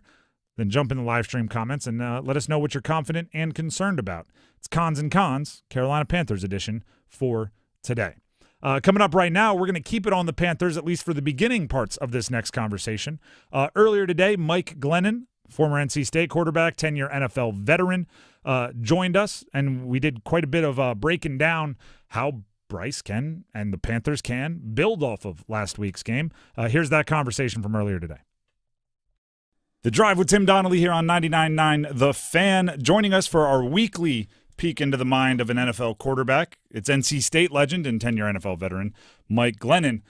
Mike, we are riding the Bryce Young roller coaster, and we are at the peak of a loop-de-loop right now. Bryce Young broke the Panthers franchise record for passing yards in a game this past weekend, which I believe was more than the previous 3 games combined. So it's the low production, now a ridiculously high production game, which I think on this show and many others, Monday, Tuesday, Wednesday, we broke down the good of the game. My question for you is the challenge now is to not make it like one good game. It's to build off of it. How do you do that in the NFL, right? Like, not every defense is the same, not every team is the same, but there has to be a way to take like a all-time out-of-nowhere good performance and grab something there to bring it to the next game when they're playing a very good team on Monday Night Football in the Niners this week. Yeah. I mean, without knowing the game plan and what they've done, you would hope maybe they tried something new, some new wrinkles, some new plays, and it was like, whoa, where did that come from? This clicked. This is working. So if that's the case, then it's like clearly this is what we're doing from now on. Did they go more no huddle? Did they, go back and watch his Alabama tape and find the concepts that he likes the best? You would hope they would have done this before now. Yeah. But, or maybe he just had a really good game. Maybe Atlanta's defense had a really bad game. We'll see. Mm-hmm. Like, it's – look, kudos to him. That's 448 yards is a lot of throwing. No turnovers. Like, you don't throw for 448 yards in the NFL if you don't have something to you. Like, it's not possible. So clearly he's got something there, and it's almost hard, crazy to say, but it's like that's why they drafted him first overall. We would keep waiting for the moment of like, what did they see that was worthy of a first overall pick for this guy, and that. You do that, you're doing it. I mean, 448 yards in the NFL is hard to do. There's probably a lot of really good quarterbacks that have never thrown for near 450 yards in a game. Cam Newton, like we know because he was on the team and it's a franchise record. Like Cam Newton, I mean Jake Delhomme, whatever. Like everybody that's played for the Panthers. And to add it wasn't like Jacoby Brissett. Shout out to 57 him. Sets a completion record for the NFL. Like 57 attempts. They were also down by 20 plus points a whole game. This was a good game. Bryce led them back to a win. Like it wasn't a garbage yard situation. These were real yards. They were always, it seemed down, always down. like one step behind, which is almost perfect for that kind of because then the opposing team still has to respect the run because you're not down 3 scores, but you want to push the tempo to make sure it worked out. Like I'm not going to nitpick it. It worked out. But as I said, the 3 previous games, 138, 102, 124. So significantly more in one game than in the previous 3, which is why you got to build off of it. We're talking with Mike Glennon here in studio on The Drive. One of the parts that was heavily talked about and talking about doing something different is they moved Teterow McMillan around. They had him run a more varied route tree.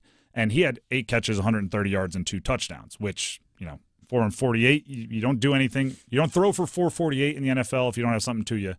You don't catch 8 catches, 130 yards, and 2 touchdowns if you don't have a certain skill set. How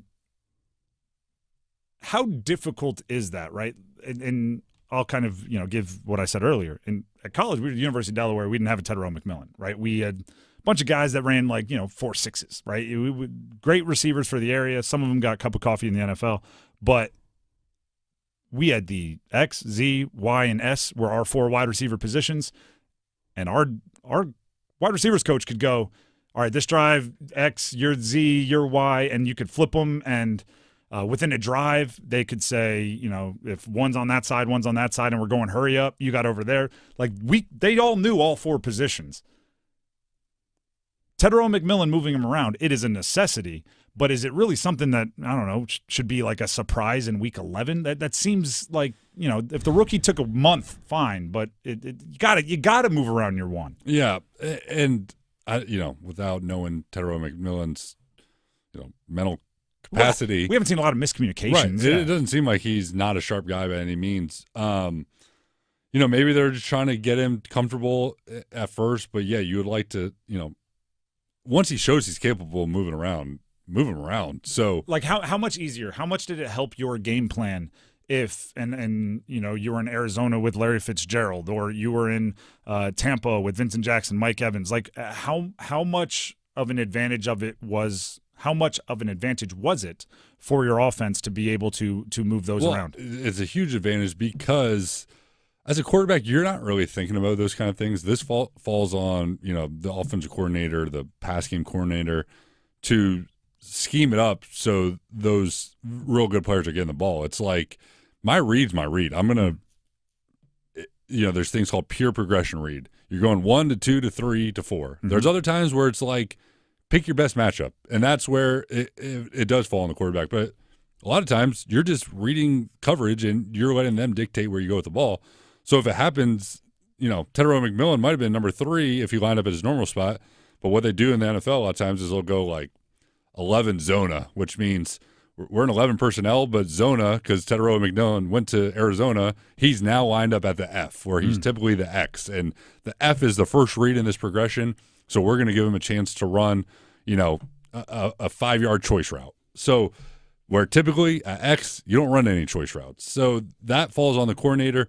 But as a quarterback, you like it because you're getting your best player the ball if he's capable of doing – if he has the route tree to run something, that isn't typical for a normal, X receiver. From a play calling standpoint, there was, and we talked about it last week, an absurd amount of trust in Bryce Young in this game. And we talked about that, I think it was last week, which is crazy because it feels, so long ago now. I was asking you, can you tell when a play caller isn't confident in you when they're calling the plays in the headset or when you get to the sideline? And we were reminiscing about that sort of deal. like, was it forced almost? Like, because to me, it was very obvious the previous games that there was some lack of trust between play caller and quarterback.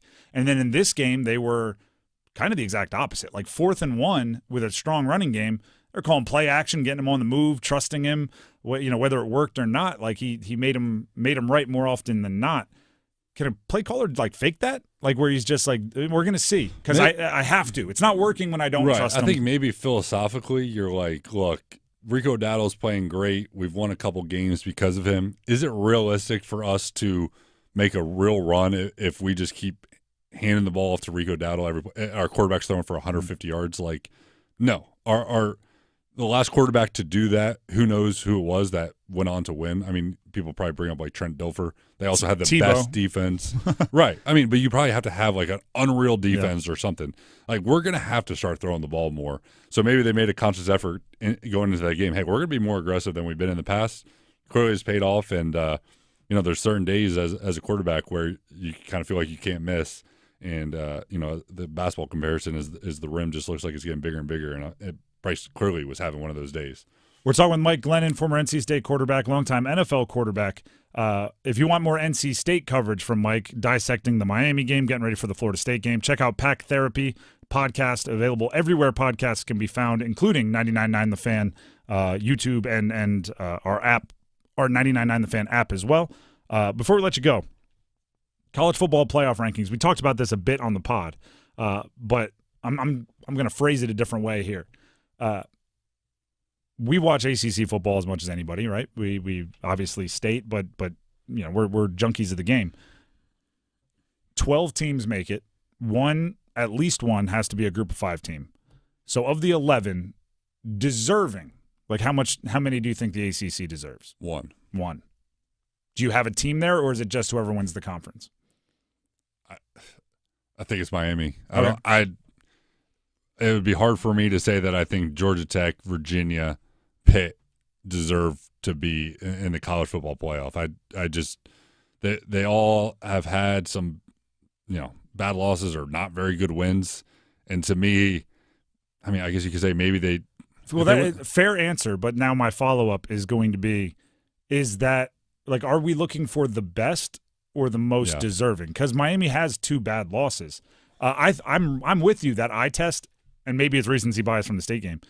I test they're the most talented. But, 2 losses versus 1 loss, it's hard to, the resumes and all that. Like, it's not an easy decision. The reason why I think it differs from, like, the NFL, like, yes, you have to make the games count. And if a team loses games, there has to be consequences. Mm-hmm. But everyone's schedule is different. Like, in the NFL, everyone's kind of playing each other, and sometimes you can just luck into basically scheduling luck. Like, who Georgia Tech has beaten is not very impressive.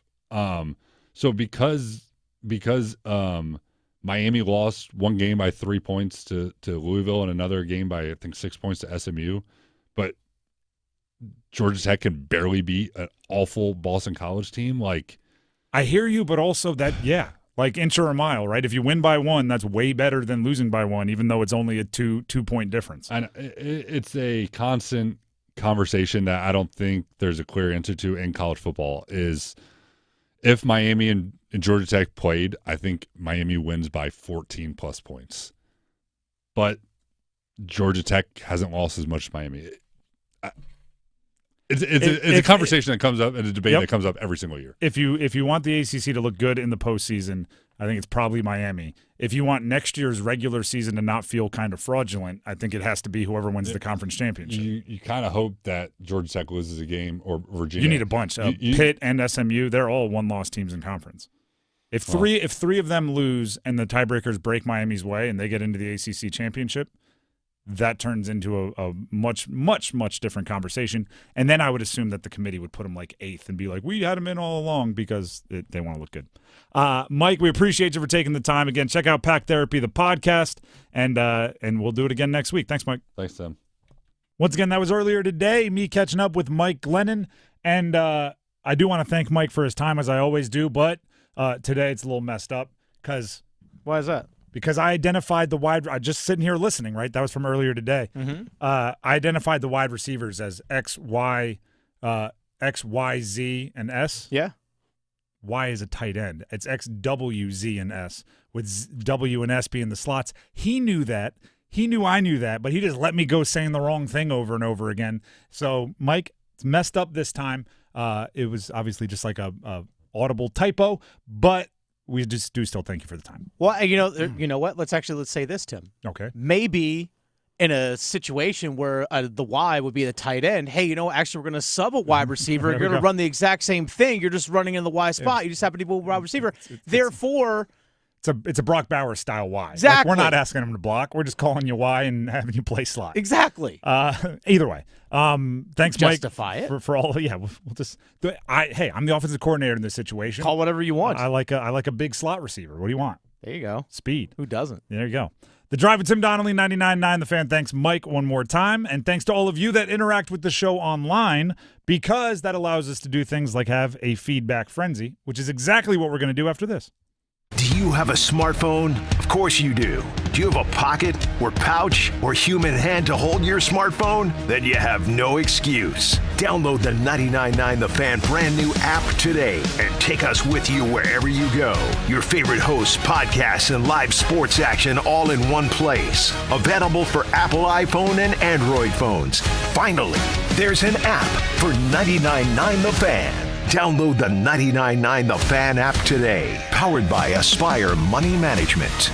Hey, it's Dennis Cox from 99.9 The Fan for my friends over at Raleigh Weight Loss Center. I've lost 42 pounds thanks to the program at Raleigh Weight Loss Center. And right now, Raleigh Weight Loss Center is having a huge 20% off Lose It holiday sale starting Monday, November 24th, all the way through Black Friday, November 28th, with the lowest prices of the year on the amazing Raleigh Weight Loss Center program. They know the secret to losing up to 1 pound of fat every day with no exercising, no prepackaged meals, no counting points or calories, no drugs, no surgery, and no injections with the risk of serious side effects. Start losing those unwanted pounds either before, during, or after the holidays. No more losing weight and gaining it back. This program resets your metabolism so you can keep the weight off for good. Schedule your free 15-minute phone consultation today to see if the Raleigh Weight Loss Center program is right for you, and mention the promo code LOSEIT for a discount. Call 919-897-7506, 919-897-7506, or visit RaleighWeightLossCenter.com.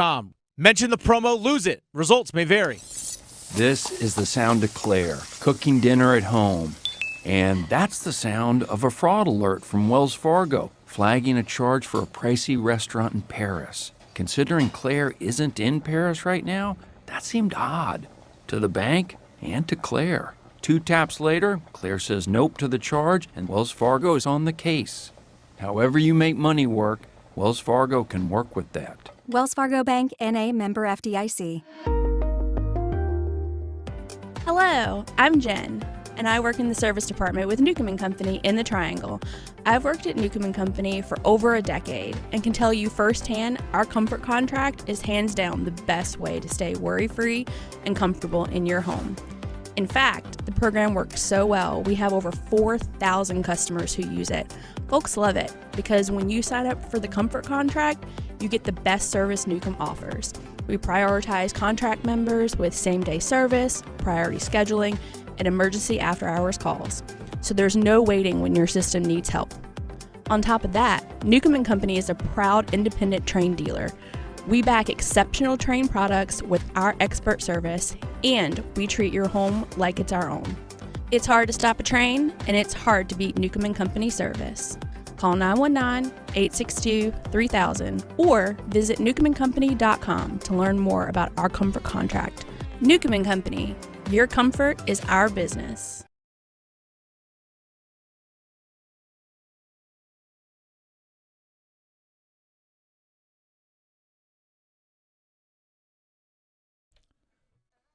The Drive with Tim Donnelly here on 99.9 The Fan. It's a Thursday, everybody, but it's kind of a Friday because we have football tomorrow, college football. NC State hosting Florida State. We will be out at Carter Finley Stadium for the show tomorrow between the Lenovo Center and Carter Finley Stadium. If you want to stop by and say hi, We'll get you ready for the game, get you ready for all the games over the weekend. Should be a really fun time. Right now, it should also be fun. At least it's fun for me. I hope it's fun for all of you. It's something we call a feedback frenzy.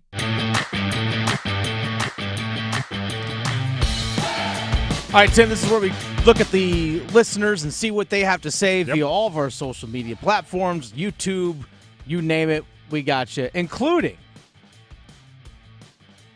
this one comes from Loud Pack Luke. You talk about who's next, like what players are next. It's kind of the theme of the today. Show.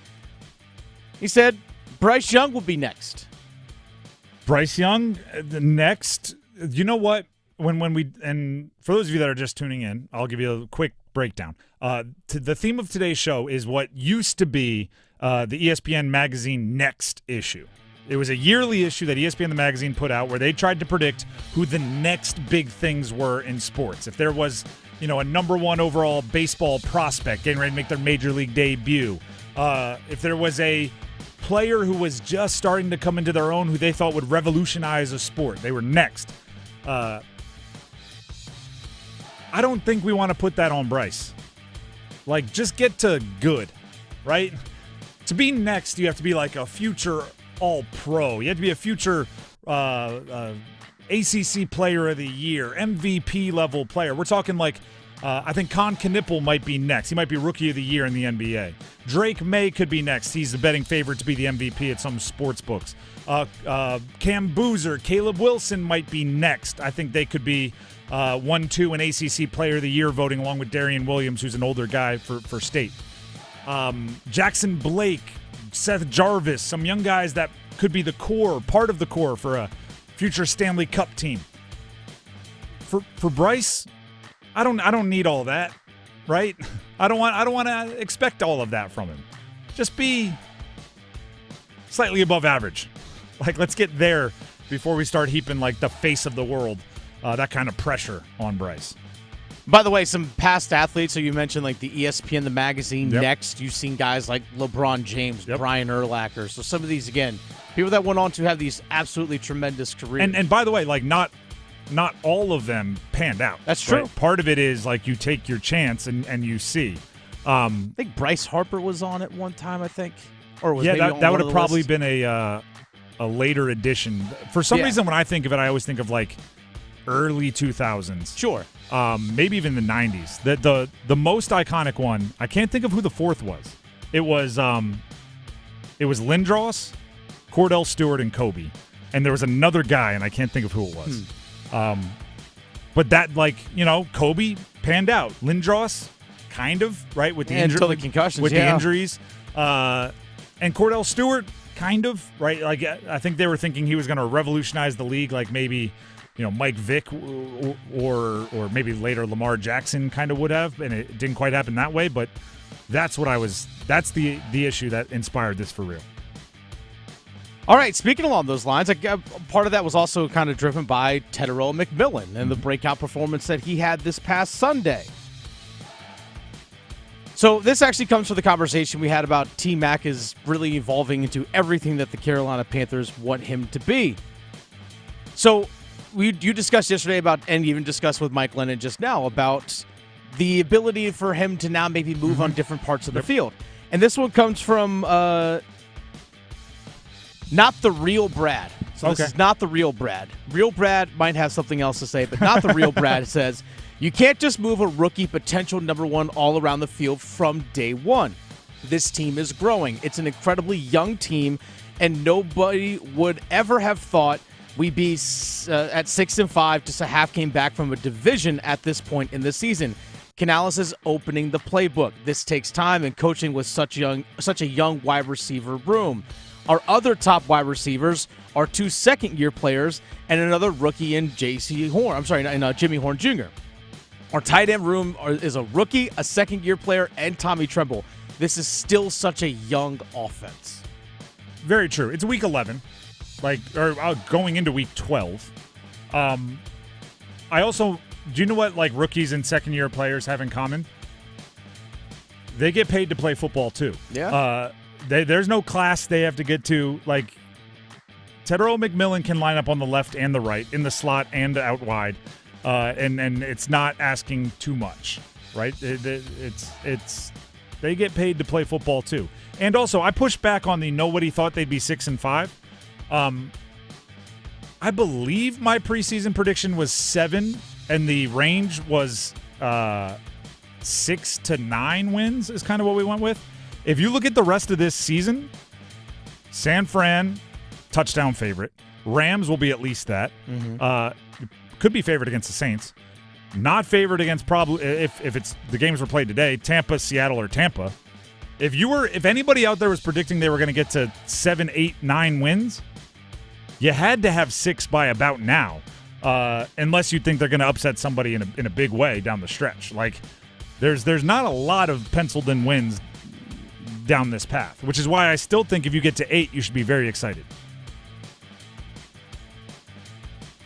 What else you got? All right, so yesterday we had a conversation. Let's shift focus to college basketball.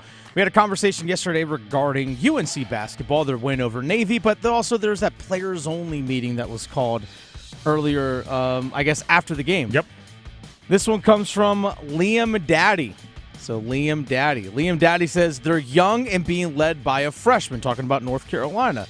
It's going to be one of those roller coaster seasons. Just got to ride the young fella as far as he'll take us. Who's young and being led by a freshman? I guess they're young, and I guess that's being led by a freshman is in Carolina being led by Caleb Wilson. Bogovat's not young. Vesar not young. Nope. Trimble not young. They're being led by a young guy, but Yeah. I don't know if they are young. Relative to college basketball, they're not young. Yeah, well, yeah, exactly. I mean, in the scale of human life, they're children, but now they're young adults. But in college basketball, they're not actually that young a team. But I will say they're like inexperienced together. We talk about chemistry, reps as a unit. They haven't played together a lot, but like, you know, Kyan Evans, I believe he was like one of the main contributors to a tournament team last year. He might be a sophomore, but it's not like he's a young college basketball player. Caleb Wilson, yes, young. Don't get me wrong. And emotionally and production-wise, he is a leader. But I'm not looking at UNC as like look at all these young guys, scrappers out there. Like they've got some guys that have been around college basketball. And in the case of Luka Bogovat, he's been around high-level basketball, if not college basketball, for a while. So it might still be a roller coaster, don't get me wrong, but I don't think you can blame like age and youth for a reason why it's a roller coaster. All right. By the way, thank you to Sam on Twitter. Alex Rodriguez was the other person on the Classic Next. Okay, that makes sense. Right around that same era. All right, also there was a conversation yesterday about Duke basketball. You found out what might be their one thing. Like, what's their flaw? What's their story? About their lack of vertical post presence. Not the fact of size, it's just, their ability to play defensively down in the post. This one comes from Josh Green. Josh Green says, this Duke team reminds me of the old school Spurs with Manu Ginobili, Tim Duncan, Tony Parker. I'm not saying they're that good, so don't drag me through the mud. What I mean is no crazy athletes, no high flyers, not flashy, and sometimes not even fun to watch. Just put your hard hat on, play with fundamentals, move the ball, and win. A lot of times, that's the recipe for greatness. I don't hate the comparison. I don't hate it either. I could see where Josh Green is coming from. I don't hate the comparison at all. I mean, Cam Boozer, like a Tim Duncan, I don't hate that. Like, you can be the best player on the floor without, having a ton of highlight dunks. You can get it done with footwork and bank shots. Like, there's something there. Although Cam Boozer can dunk, don't get me wrong, he can yam it down. Just not. You're not going to see him doing what, some of the real high flyers do when you're talking top draft picks. I don't hate that comparison. That's a high, lofty praise. Like, sure. It's more stylistic than quality at this point. But if they put everything together, they could be a college version of that, perhaps. Okay, this one actually, final one here. We can go do this. Let's do it. Real quick. This one actually comes from the same conversation about Duke basketball. This one comes from Mr. Moore. Duke doesn't have any jumpers. A lot of tall guys that don't have any hops. their tall guys don't have hops. Like, it does appear as if that is a little true. And by the way, like, not having hops is relative. They probably have, like, 34-inch verts rather than 40-inch verts. But I agree. That's kind of what I notice. And they don't have a lot of guys that go above the rim. Exactly. Yeah. I mean, maybe, like, I don't know about, like, Adama Sarr. Like, I just don't know what his athletic profile is. I know he's lanky, so that sometimes helps. But yeah, I agree with that. There's not a lot of crazy highlight bounce. But do you know what I would also say? What's that? And I said this, I think, yesterday on the show. They're strong. Like, like I might take Duke in like a bench press battle. So, you know, what they give up for in verticality, maybe they make up for in don't push me around. Like there's more than one way to skin a cat, I believe is the weird phrase that we use. So yeah, I'm not disagreeing with you. Matter of fact, I think I said it yesterday, so you might be agreeing with me. But it doesn't have to be like a fatal flaw. It's just something that they have to make sure they account for in their game plans. The Drive with Tim Donnelly, 99.9 The Fan. Thank you to everybody that participates. We grab those comments from all over our social media and obviously YouTube comments on conversations. Subscribe everywhere. 99.9 The Fan on most social medias as well as on YouTube. And download the app, 99.9 The Fan. At the moment, I'm Tim Donnelly here for Miller Lending. Miller Lending, the home of the no-cost loan. And I like to use analogies, as you all know. So I'm going to use one here. It's because it's so perfect. I've used it before. I'll use it again. When you're booking an airline flight, you're booking a flight, and this airline says, we have the cheapest tickets around. And you look around, yeah, actually your price is lowest. So you click on it, and then they go, do you want to bring a bag? And you go, oh, no, I'll just carry on. They go, that'll be $100. $100 to carry on? Never mind, I'll check. That'll be $200. Wait a second. You get on, okay, fine, here. You get on the plane. They're like, would you like to choose your seat? You're like, well, I have 3 people here. We'd like to sit together. That'll be another $200. Would you like water? That'd be another $14. Would you like to use the bathroom? That's another $18. Would you like a 2-hour layover in Dallas? No, thank you. All right, then that's another $400. And by the end, the tickets cost so much more than the other ones you chose it over because they just keep nickel and diming you. The same thing happens in your mortgage search, right? Might be, here we have the lowest rates around, but massive amounts of closing costs, bunch of third-party fees, bunch of hidden surcharges. And by the time you add it all up, you're like, wait a second, here, I'm paying you way more. Meanwhile, Miller Lending, whose rate was whatever, some small percentage higher, that was all inclusive. That was everything. I bought my ticket. I could bring my bags. I could pick my seats. I could get a direct flight. I could do it all.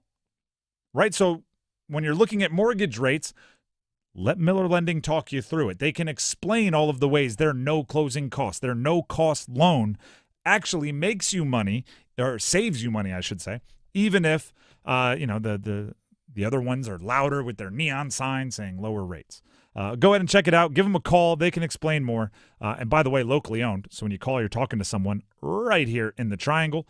The number, 919-447-3377. That's 919-447-3377. Or visit them online at millerlending.com. Once again, that's millerlending.com. Miller Lending is an equal housing lender, and MLS number 250-2146. We'll be back, since it's 5 o'clock, with the starting 5 coming up next. The Adam Gold Show. I know they haven't really been tested, but I like everything that I have seen from this Wolfpack basketball team. I like their size. I like their versatility. I like the fact that they share the basketball. 27 assists in the opener, 37 made field goals. You keep playing like that. Unselfish ball, play defense. With their size and their talent, they could win. The Adam Gold Show, weekdays starting at noon on 99.9 The Fan. 99.9 The Fan is partnering with the Salvation Army of Wake County for Team Up to Give. We cheer together, we celebrate together. And when our neighbors are struggling, we step up together. Across Wake County, more of our neighbors continue to face nights without a safe place to sleep. Your gift could be the one that turns the tide for a family in crisis. So team up with us. Together we can make sure no one is forgotten. Team up, give hope, change lives. Text GIVE to 919-860-5326 or go to teamuptogive.com to donate. Waking up, getting ready, sitting in traffic. Let's face it, getting to work in the morning is a lot of work. But when you get a great deal on your favorite McDonald's coffee, becoming a morning person is as easy as 1, 2, 3. Now get any size refreshingly cold iced coffee for $1, a delicious mocha for $2, and a frappe for $3. Available only during breakfast hours. Price and participation may vary, cannot be combined with any other offer or combo meal.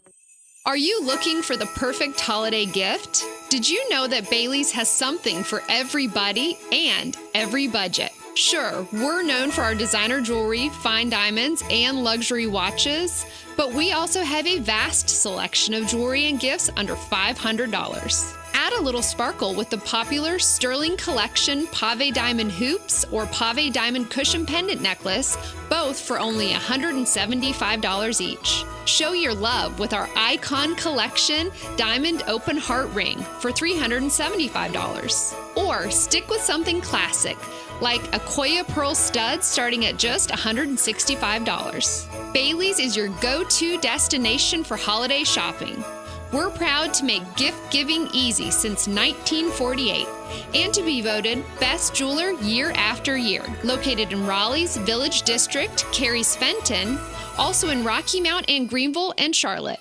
Every woman wants a Bailey box under the tree. This hour of the Triangle Sports Leader is powered by Ritchie Law Firm, injury lawyers. Ritchie Law is on top of it. Go to ritchielaw.com. That's ritchielaw.com. Broadcasting live from the Lenovo Studios. WCMC HD1 Holly Springs. 99.9 The Fan. The Triangle Sports Leader. I'm WREL meteorologist Amy Wilmoth. A cooler day out there today with temperatures in the 60s this afternoon. We'll have mainly cloudy skies tonight. Lows fall to around 50.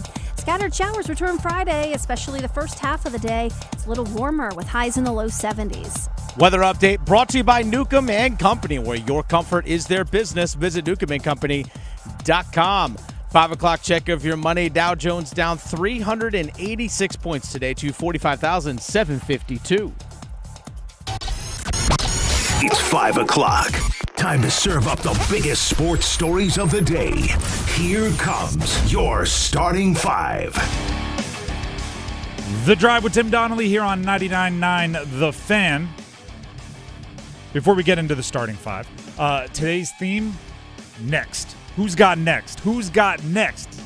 Very simple question, but it's basically who's breaking out, right? What college athlete, what young professional athlete might be the face of a franchise, face of a league, win the big awards that everybody's chasing? Because I think there's a lot of potential. There's a lot of simmering. There's a lot of, I'm trying to think of, like setting the firework. The fuse has been lit. Everybody knows we're about to get a show, but we just got to wait. So that's the theme for today, and it's going to be a theme woven throughout the starting five, starting with number 5. Count them. 1, 2, 3, 4, 5. Evans goes right around his defender. How about just re-rack it, baby? Another alley-oop to Wilson for the flush. So we talked not long ago about Cam Boozer, about Caleb Wilson. We've talked about Darian Williams, NC State. These three guys leading their teams. I think the Triangle is going to have very good college basketball this year. And I think there's going to be a ton of individual awards streaming towards those three players and some of their teammates.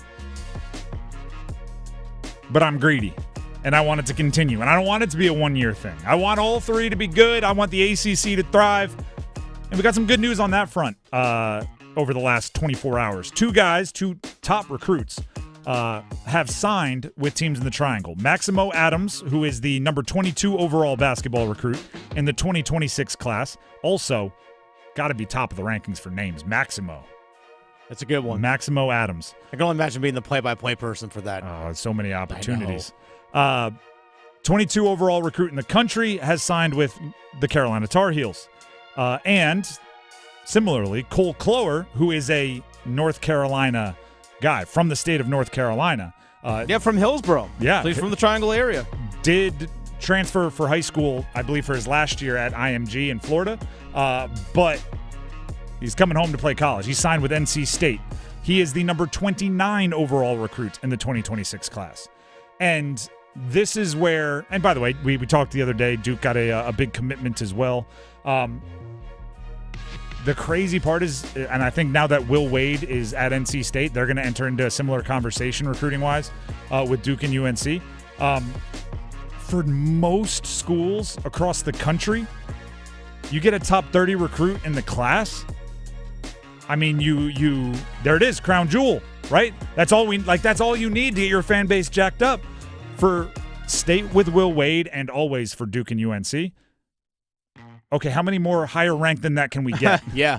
All right, there's our small forward. Let's go get a top 30 recruit point guard and a top 30 recruit big man and see if we can sprinkle in another wing. Like they're chasing all of that, and that's really fun for us here in the Triangle. I think State, if I also remember correctly, had a top 100 guy recently also officially signed for next year as well. I mean, for a lot of teams, it's like, wow, that's like a guy that you're going to hopefully build around type thing. But now it's just kind of like, yeah, he's also going to be in the mix for our team. It's just the standards in this area are just so different, and the expectations of what we know is just so different. It's an arms race. Yeah. It really is. And then it's what you do with them once they get on campus. Which is exciting. Yes. It really is, because look at the young talent that's on the teams that are in the Triangle now, and then you're just going to have that next cycle of young guys come through.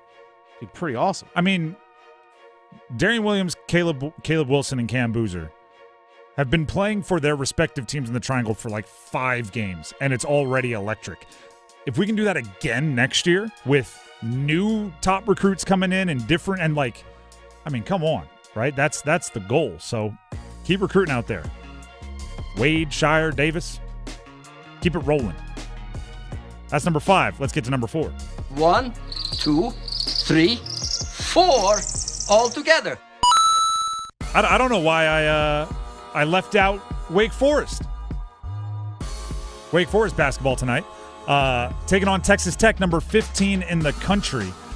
This is an opportunity for Wake to avenge an earlier opportunity for a statement win. They took on Michigan 9 days ago. Michigan is now ranked sixth in the country, I believe. And the timeline of that one, it looks bad for Wake Forest. And I'm not saying that they played bad. I'm saying they were leading that one late into the second half and kind of allowed/aided Michigan to get back into the mix, miss free throws, that sort of thing. Ended up losing in overtime to a top 10 team. Bummer, right? Because that's a win that goes to the top of your resume when you're trying to be on the bubble in the NCAA tournament. Yeah, lose by 1 at neutral site technically, because it was at Little Caesars Arena in Detroit. So I take all of that and say, how does that loss, like, you don't want that loss to lose in vain, right? You want it to be worth something. Well, learn from it and go get your statement win against Texas Tech tonight, right? Number 15 in the country, which could similarly be a resume-building non-conference win as you try to, you just got to start thinking about your resume earlier and earlier in college basketball. So win it, right? That's. I feel like Adrian and Rocky. Win, like go get it, right? Go do it, and make that the lessons you learned the hard way against Michigan. Don't let that loss be in vain, right? Turn it into a big win for you against Texas Tech. And that's the Baja Mar Championship, so it's down there in the Bahamas. Well, so we're starting to get those, mid-season tournament type stuff, like the Maui Invitationals next week. But if you beat Texas Tech, you get the winner of Purdue versus Memphis. So you might get another top 10 game. Purdue is number 1. They're number 1, and Braden Smith, their point guard, is one of the main competitors to the 3 guys in the triangle I was talking about for Player of the Year. And also, who is it? Bobby Hurley, the old Duke point guard, now the head coach at Arizona State, I believe. Am I making that up? I believe it's Arizona State. Danny Hurley's brother, head coach at UConn. I don't want to call him a liar, but I think he's a liar. Braden Smith has a chance to break Bobby Hurley's all-time assists record. And Bobby Hurley he said all the right things, all the cordial, go for it. I'm excited for him. I don't think he's excited for him. I think he wants to keep that record forever and ever. And you're right, it is Arizona State. He's the head coach. There you go. So we'll see. We'll see how it all breaks down. But yes, Wake Forest, big opportunity tonight against Texas Tech. That's number 4. Let's get to number 3. The Charlotte Hornets. If I were to tell you, I feel like the beginning of a 30 for 30. What if I told you? If I had told you that we were going to do November 20th, an entire show themed around the next big thing. Who's got next? And I told you that there was a high first-round NBA draft pick that played his college basketball right here in the Triangle and had been lighting up the NBA through the first 14, 15 games, was going to be one of the highlighted pieces of content for this Who's Got Next episode of The Drive. How many of you would have said, oh, Cooper Flagg, I know, okay, he's number 1 pick, he's playing with Dallas, we get it. Oh, you would be mistaken. We're talking about his teammate, Knueppel, 4th overall pick to the Charlotte Hornets. The Charlotte Hornets. There it is. He's lighting it up. 28 points last night, darn near triple-double, and it's not the first time he flirted with a triple-double. And it's not, I'm a Sixers fan, and I can tell you this. VJ Edgecombe, the Baylor player that was drafted very similarly to Knueppel, he's putting up some stat lines. My guy's taking shots to get to – he'll get to 28 points. He might take 30 shots. Like, he's from the volume era. Knueppel is scoring a lot and being efficient, right? He's shooting 40% from 3. He's shooting darn near 50% overall. He's making it happen. And in Brandon Miller's absence, they're basically saying, like, yeah, why don't you go ahead and try to be the counterpart to LaMelo. And when LaMelo was hurt, it was, why don't you be the solo show? And he's making it happen. He might be one of those next guys, like Who's Got Next, that it's cool in roster building, where you think you have your guy, like a LaMelo all-star, right? Big contract. Then Knueppel shows up, and it's like, wait a second. That guy we thought was Batman might be a Robin. Brandon Miller, who knows what he develops into. He has all the physical skill in the world, but both of them, he and LaMelo, have a hard time staying healthy. Maybe it's whichever one of you is healthy can help Con, right? It's like he'll be the steady Eddie, and you guys can sprinkle in your ability when healthy enough. But I mean, he's turning heads. Knueppel is for the Charlotte Hornets. Hit it one more time. There it is. That's number 3. Let's get to number 2. Just the two of us. There was a point in time, not that long ago in the big picture, where if you asked an NFL fan who's got next, like if you said next in the entire league, who's the face, you would have gotten into a debate between like Andrew Luck and Christian McCaffrey on the Carolina Panthers, right? I'm trying to think of who 6 years ago, who would have been that dude. Andrew Luck was probably already established by then. Yeah, he already was. May have been like a Mahomes. It may, like 2019 may have been, well, it's Mahomes, but there's Lamar Jackson or whomever. And Christian McCaffrey would have been right there, right? The 1,000 guy. He's chasing it all. He's doing it everything for the Carolina Panthers. Then they traded him away for just a host of middling picks. And now he's on the Niners. And the Panthers, for the first time in years, are above 500 through 11 games. 6-5. Coming off the best performance by the passing game maybe ever. Yeah, I'd say ever. Ever. But definitely for Bryce Young and definitely for Tedero McMillan, it's best games of their career. And who do you see? It's kind of the ghosts of girlfriends past. Have you seen the movie Michael Cera comic book guy? Goodness gracious. Sucker Punch? No. He has to go through and fight the love interests. Kick-Ass? No, seven previous boyfriends. Scott Pilgrim. Oh, Scott Pilgrim versus the world. Yeah. There you go. Scott Pilgrim. It would have ruined me. Nailed it. It's kind of like that for the Carolina Panthers. Like you're finally putting together a season. Ooh, here's your ex. It's Christian McCaffrey on Monday Night Football. A little bit later, ooh, here's Sam Darnold. Here's Baker Mayfield. Here's all of these players that have come and gone through your program here, and you got to find a way to make it work. And like any good movie, it's not just going to be a straight-up fight, right? You need to have little twists and turns. Like not only are you going to be playing Christian McCaffrey on Monday Night Football with everybody watching, but you're going to have to do so potentially without your two starting off-ball linebackers. Christian Roseboom, Trevin Wallace. They might be without both of them on Monday. Here's Dave Canales updating earlier today after practice the status of his two linebackers. We have to evaluate, first and foremost, we have to evaluate Trevin, see where he's at for this week. So, again, told you he was week to week on that, and we'll have more information on that. But brought Kobe in here, a guy that's familiar with what we do from a special team standpoint and linebacker standpoint. Love what Claude did in the game. Chris Barnes, another guy that's been around, that's ready to go. And Muma Jongmeta, he got into the game a little bit at the end as well. So we have a couple of guys, couple options there. The picture will get a little bit clearer once we know what's going on with Trevin. Yeah, so if they can't go, you're going to have backup backers at times matched up either in coverage or in a one-on-one tackling situation with Christian McCaffrey. There are a lot of scary things that you could see on a football field, right? You can see Myles Garrett coming off the edge, right? And if you got the ball in your hands, there's a real oh no feeling.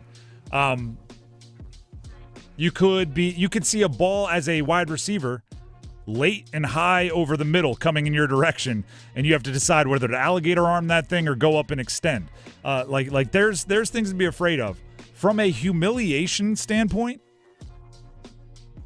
open field, one-on-one, lot of space, you and Christian McCaffrey. The vascular Christian McCaffrey with the triceps bulging. Give the other one as well. Let's hear them both. McCaffrey is so lean and so heavily muscled. This apex predator is an incredible weapon. Got to deal with it, right? That is the challenge for the defense. Got to deal with it. Oh, by the way, you're dealing with apex predators out there. I mean, vascular apex predators. Triceps bulging. With triceps. No, never mind. Shout out to Mick Mixon. He is, by the way, he is very in shape. Like, don't get me wrong. He works out. You Won't can deny tell that. You can tell. And no, by the way, if you're not matched up with Christian McCaffrey, don't expect, oh, good, I get the easy cover.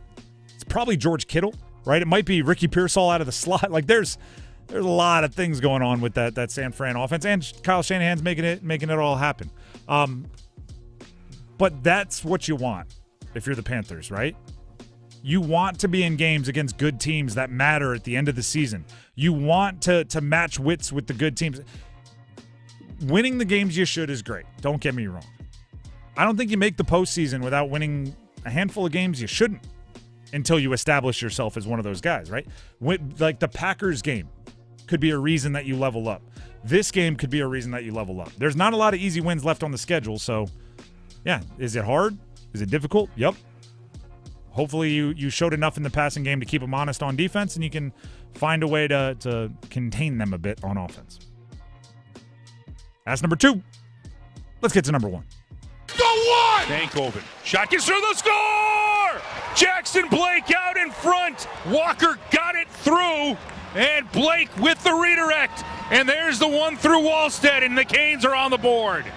This line has been all over it all night long. So in the interest of who's next, who's got next, earlier today we highlighted Jackson Blake as a guy who might potentially have next for the Carolina Hurricanes based on his performance last night. Dennis, I have a stat here for you from Michael Russo. Go on. Yeah, The Athletic. Yep, covers the NHL for The Athletic and the Wild. Mm-hmm. I'm just going to read it direct. This came at midnight 11, so 12:11 last night. Game went late. It was a late game. Went to overtime, all that stuff. Stankoven and Blake have just destroyed the Wild tonight. as dominant a game as we've seen from two opponents this year. Shot attempts, 5-on-5, with those two on the ice, 23-2. Yeah. 23-2? 23-2 in the minutes that Stankoven and Blake were both on the ice, 5-on-5. Good Lord. 23-2. They might have next. They might have now, but they might have next. Not ironic that they were on the ice for 2 of the 3 goals that were scored. 23-2 is bananas. For more insight into that game between the Canes and Wild, here's our very own Adam Gold with 2 minutes of gold.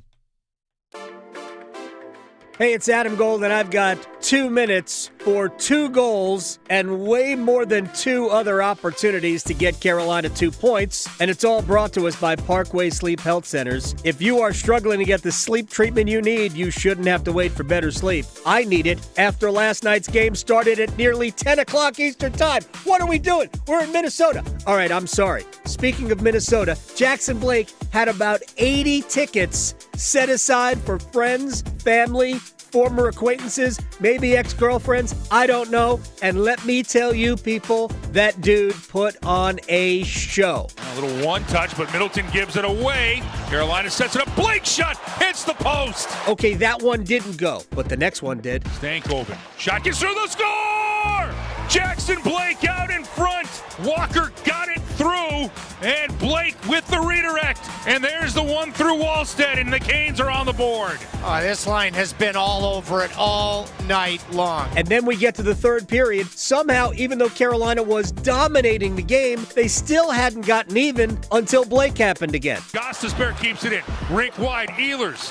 He gets it out in front, push it through, and they get a whistle. That should be a goal. No signal yet, but the Canes think they've scored. I think they've scored too. That puck seemed to be on its way in, regardless of when the whistle occurred. I think it's Jackson Blake with his second of the night. And then, my gosh, if he didn't have a golden chance to end this in the overtime. Here comes Blake on a breakaway. Blake coming in on Wallstead. Blake in, shoots, rebound. Second chance, Wallstead with the save. Oh, it was on his stick, and Wallstead had the answer. He was gassed. I know he thinks he should have scored that, and he probably should have. The rebound was way juicier than the breakaway was, but my gosh, Jackson Blake was box office last night. Yeah, Carolina only got 1 point because they lost the shootout. But you know what we watched last night? We watched a guy coming into his own as a major, major player for the Hurricanes. Jackson Blake, 2 goals, many more to come. All brought to us by Parkway Sleep Health Centers. Sound sleep, sound health. I need it. Sound off for number 53. Thank you very much to Adam Gold for 2 minutes of gold, all about the Canes' shootout loss to Minnesota.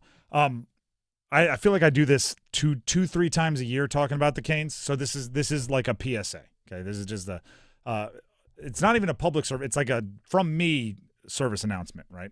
Like an FYI? Yeah, just an FYI. This is how I feel, so you can take certain comments and just keep them to yourself. I understand how frustrating it is to see a team lose on shootouts and to maybe lose a bunch of opportunities to not a bunch, but a handful of opportunities to walk away with 2 points due to a shootout. The way I think of it is this. There's only so much time in a day. There's only so much time in a practice. There's only so much you can work on. I don't want the Canes working too much on something that will never win them a postseason game. Shootouts aren't postseason deciders, right? You play real hockey. So unless, like, if you were a team that was scratching and clawing, like if you're Buffalo, no offense, scratching and clawing to make your first postseason in a long time, and like that 1 point might be what sneaks you in, okay, then yeah, you might want to do a little bit more work on your shootouts. But I believe the Canes will make the postseason without the handful of points they might lose by not being the best in the shootout. Yeah, I think they'll be fine. So I don't want them working on it. Now, if you say, like, well, they had a couple breakaways and they weren't – you want to work on breakaways, that's fine. Go for it. Like, you want to work on individual moves. But gosh, there are bigger fish to fry when it comes to the Carolina Hurricanes, right? It don't take 10 minutes away from working on the penalty kill or from working on the power play and say, all right, we're going to work on shootouts. So, and I had this conversation. I think it was actually pretty good Twittering as for everybody involved. We disagreed, came to a consensus, moved on. I like your points, you like my points. We don't have to agree. It was very mature Twittering, but I'd never get frustrated when they lose what Rod Brindamore calls the skills competition. I like it when they win. Don't get me wrong. I liked it that they won one earlier this year. It's fun and it's intense and all those things. But if you don't, it's I don't know.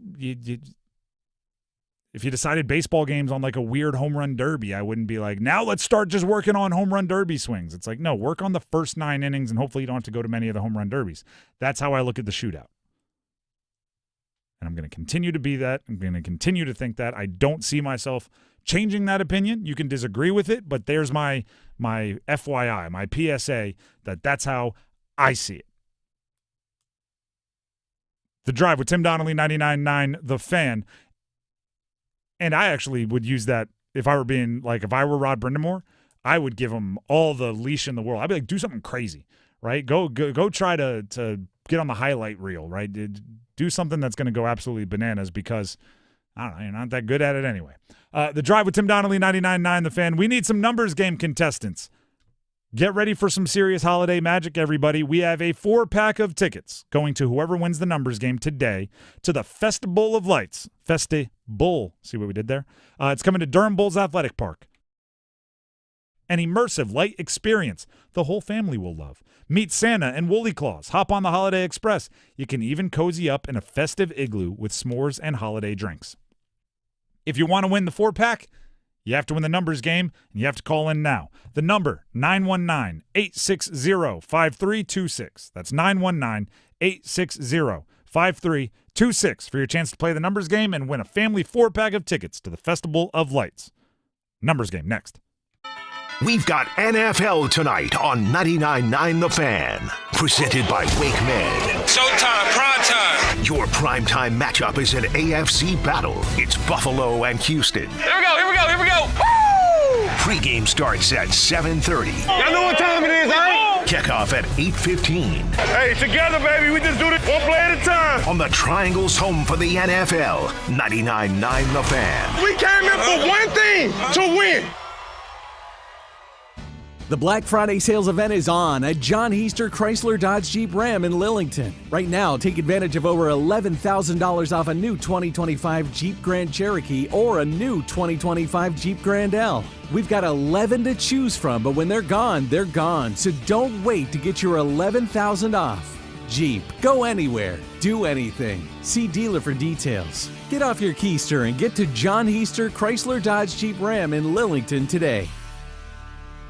Holiday scratch-offs, what a gift. It lets them dream just for a bit. Ski trip, cruise ship, sports car, pristine yard, courtside seats, fancy meats. Holiday scratch-offs can't be beat. Give the gift of what if from the North Carolina Education Lottery. Must be 18 to play. Approximate overall odds of winning range from 1 in 3.19 to 9.95. Problem gambling helpline 877-718-5543. Hey, it's Paul Ihander from 99.9 The Fan. You know, I love Thanksgiving, and there's no better place to take care of that meal than with my friends at the Butcher's Market. My favorite location knows me as soon as I walk in. I head on in there, check out that fresh meat case, then roll to the refrigerator case for some homemade pasta salad and mashed potatoes. Family dinner, Thanksgiving dinner done in one stop. The Butcher's Market with 5 convenient Triangle locations. Trust them to make your Thanksgiving meal a winner. Do me a favor, check them out at thebutchersmarkets.com. Here's Megan with Parkway Sleep Centers. Are sleepless nights affecting your life? Parkway Sleep Health Centers can help. We've treated sleep disorders in the Triangle and beyond for over 20 years. We offer sleep studies, office visits, CPAP machines, supplies, and more. And our streamlined process allows us to see you sooner and usually saves hundreds of dollars. End sleep problems. Live your best life. Experience the Parkway Sleep difference. Visit parkwaysleep.com and start your journey to better sleep today.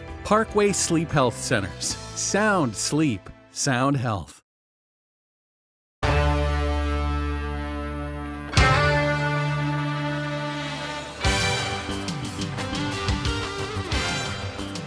The Drive with Tim Donnelly, 99.9 The Fan. It is time to play the numbers game. The prize for today, Festival of Lights tickets. It's coming to DBAP, Durham Bulls Athletic Park. A 4-pack of tickets will go to either Taylor in Durham or Robbie in Clayton. As always, we'll bring both of the contestants onto the show. We'll ask them the same question. Dennis will be the judge. He'll get to pick his favorite answer. That person will get to go first. We'll start with Taylor in Durham. Taylor, can you hear me? Yeah. All right, so the tickets are obviously full of holiday magic. We've done holiday movies. We've done holiday music. So today, holiday food. What is the best? And we're looking for like one dish, not like a full plate. One aspect. What is the best holiday food? I need some ham on Christmas. Ham on Christmas. All right, Dennis, any follow-ups? How is this ham prepared? It's baked in the oven with some pineapple and some maple bourbon glaze. Okay, all right. That's a fantastic response there. All right, you are locked in. We'll see if you get to go first. Robbie and Clayton, same question to you. The question is very simple. Since it's a holiday prize, it's a holiday question. What is the best, the number one holiday food? We're looking for a dish, not a full plate. I love mashed potatoes and gravy. Dennis, any follow-ups? What kind of mashed potatoes we talking here? We talking chunky, creamy, and also what kind of gravy? Lots of butter. Mom made it, and I think it's turkey gravy, like the brown gravy. Okay. All right. Both not only good answers, but excellent answers, responses to the follow-ups as well.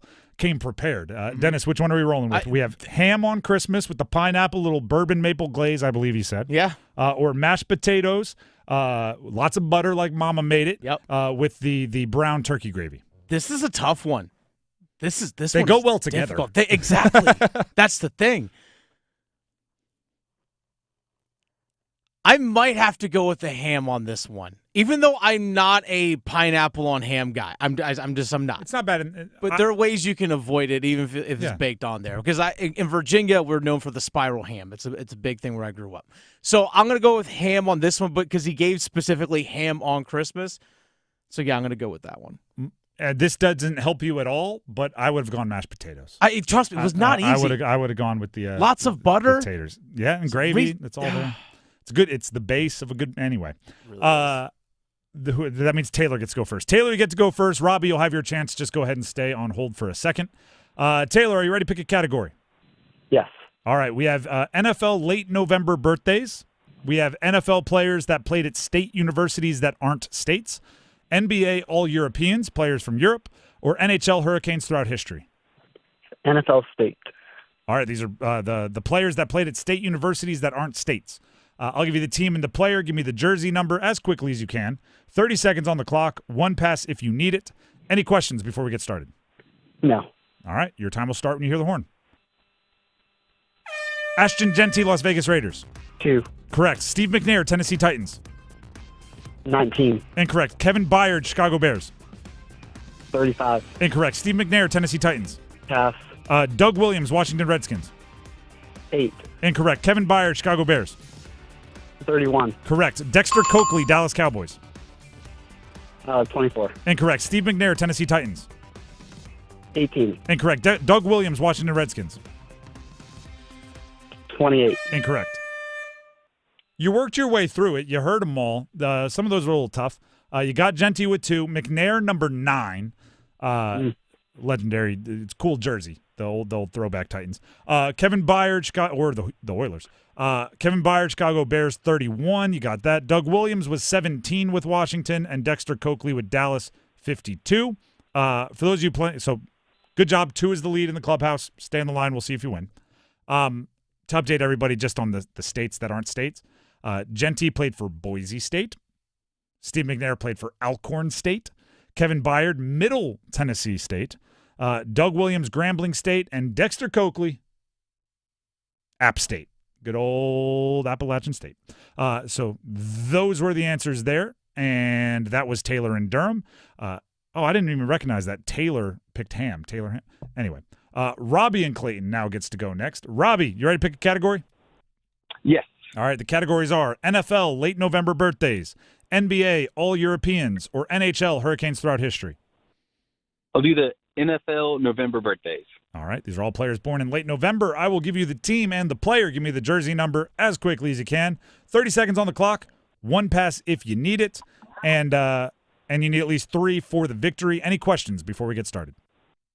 Nope. All right, your time will start when you hear the horn. Donovan McNabb, Philadelphia Eagles. 5. Correct. Johnny Hector, the New York Jets. 9. Incorrect. Justin Tucker, Baltimore Ravens. 9. Correct. Mike Tolbert, Carolina Panthers. 30. Incorrect. Johnny Hector, New York Jets. Pass. Zach Martin, Dallas Cowboys. 54. Incorrect. Mike Tolbert, Carolina Panthers. 32. Incorrect. Johnny Hector, New York Jets. 12. Incorrect. Zach Martin, Dallas Cowboys. 56. Incorrect. You were working your way through it. Unfortunately, you got 2, and a tie goes to whoever goes first. So it's not enough for the win, but hopefully you had some fun. Yeah, definitely. Thank you. So it came down to the ham or the mashed potatoes, Dennis. For those of you playing at home, Donovan. I didn't miss Mike Tolbert. Donovan. He was working his way towards Tolbert. He had to get through the other ones faster to get more shots at it. McNabb, 5. Hector, 34. Justin Tucker, 9. Mike Tolbert, 35. And Zach Martin, 70. So he went old school with the guards were in the 50s. Zach Martin wore a tackle number to play guard. Either way, that means Taylor in Durham is the winner. Taylor, congratulations. Ooh, thank you. Ham has never let me down. Ham has never let me down. That's a T-shirt right there. Ham has never let me down. Right? Men lie, women lie. Ham has never let me down. Taylor, you are the winner. Congrats once again. Stay on the line so Dennis can grab the info he needs to make sure you get your prize. Great, thank you. Acceptable answers to the question: turkey, green bean casserole, cranberry, ham, mashed potatoes. It could go on and on. Stuffing. I'm just thinking Thanksgiving because it's coming up. I guess Christmas. You can throw. I'll pass on the cranberry. It's all yours.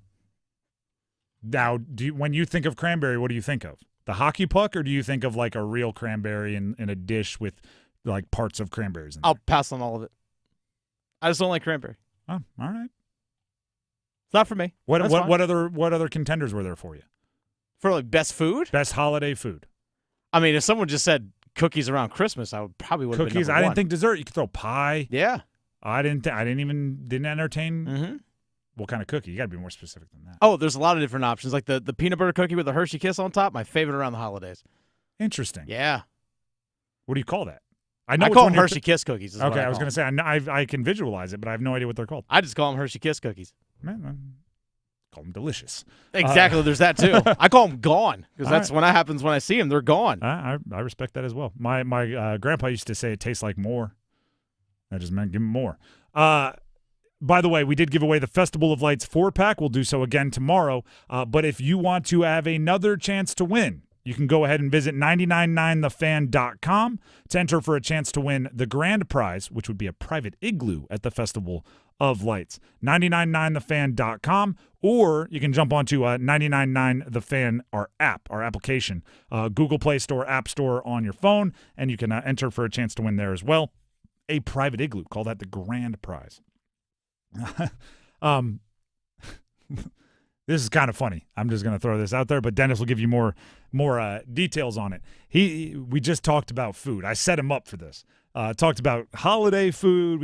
He's naming cookies, loading up gravy and everything else.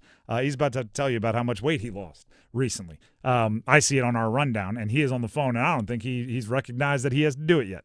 So it's kind of like a fun little moment for me, and I'm letting you all in on that moment. While he gets done grabbing the info for our winner, I do want to, as I just mentioned with the app, let you know that it's not just about winning stuff, although you can win stuff on our app.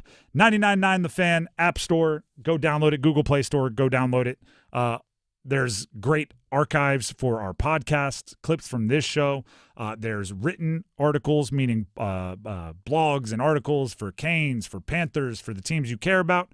And it's all really, really, really user-friendly. That's what I think is the best attribute of our app, is that Anybody can use it. It's super simple. You don't have to come in with knowing how to code to make it work.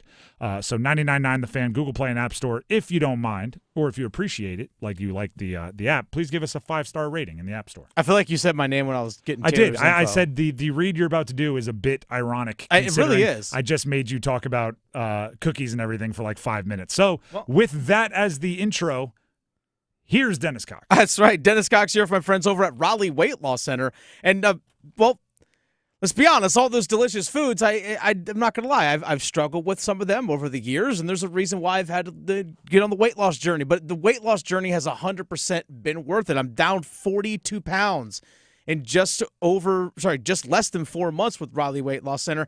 And here's the thing. With the holidays coming up, I know there's a lot of the little extra eating or getting together with family and all that kind of stuff. I understand that. But here's the thing about Raleigh Weight Loss Center is that even with those moments, even during this weight loss journey, I've definitely had those moments and times where spending time with family, eating a little extra, but you get right back onto the program, just right into it the next day, and I've seen results. My metabolism has been kickstarted. It's been restarted. It's been reset thanks to the program at Raleigh Weight Loss Center, and that's the whole purpose of their plan. There's no shots, injections, surgeries, no steroids or anything like that, none of the nasty side effects that you might get. It's just your body doing the natural thing. And you need to give them a call. If you're serious about the weight loss journey, 919-897-7506 or visit RaleighWeightLossCenter.com. And 6 weeks away is the new year. Literally 6 weeks away from today, it's January 1st. A lot of people have that weight loss goal that they want to set in the new year. Go ahead and get started on it. Don't wait any further. Give them a call, 919-897-7506, or visit RaleighWeightLossCenter.com and set up a free 15-minute phone consultation. And also, next week, starting November 24th all the way through Black Friday, 20% off. 20% off at the program at Raleigh Weight Loss Center. When you give them a call, use the promo code LOSEIT. Lose It is the promo code. Give them a call. Use the promo code Lose It, 20% off. They got it going on during the holiday next week. Starting on Monday, the 24th, all the way through Black Friday. Lose It is the code. 919-897-7506 or visit RaleighWeightLossCenter.com. Results may vary. The Drive with Tim Donnelly, 99.9 The Fan. We look at the guys in goal for the Carolina Hurricanes. Coming up next. Don't go anywhere. Hey, it's Adam Gold, and as the Carolina Hurricanes shoot for their 8th consecutive playoff appearance, that's right, 8 in a row, that's not the goal, I should remind you. The goal is being, as Rod Brindamore likes to say, the last team standing. What do they need? Who will get them there? You know where you can find the answers on every episode of the Canes Corner podcast, live on YouTube after games, and wherever you get your podcast. Rate, subscribe, like, share, tell your friends. Looking for the perfect holiday gift? Discover Omega at Bailey's Fine Jewelry in Raleigh's Village District. Whether it's the Speedmaster, Seamaster, or DeVille, these exquisite Swiss watches capture the joy of every moment. Celebrate time well spent. Visit Bailey's Fine Jewelry, where Raleigh shops for Omega. If you're 55 or older and into that whole saving money thing, T-Mobile has an exclusive phone and internet bundle just for you. Right now, get 2 unlimited phone lines plus 5G home internet for just $30 each per month with AutoPay, plus taxes and fees. And with 5G home internet, setup is easy with just one cord and no technician needed. Which is great if you're also into that whole keeping it simple thing.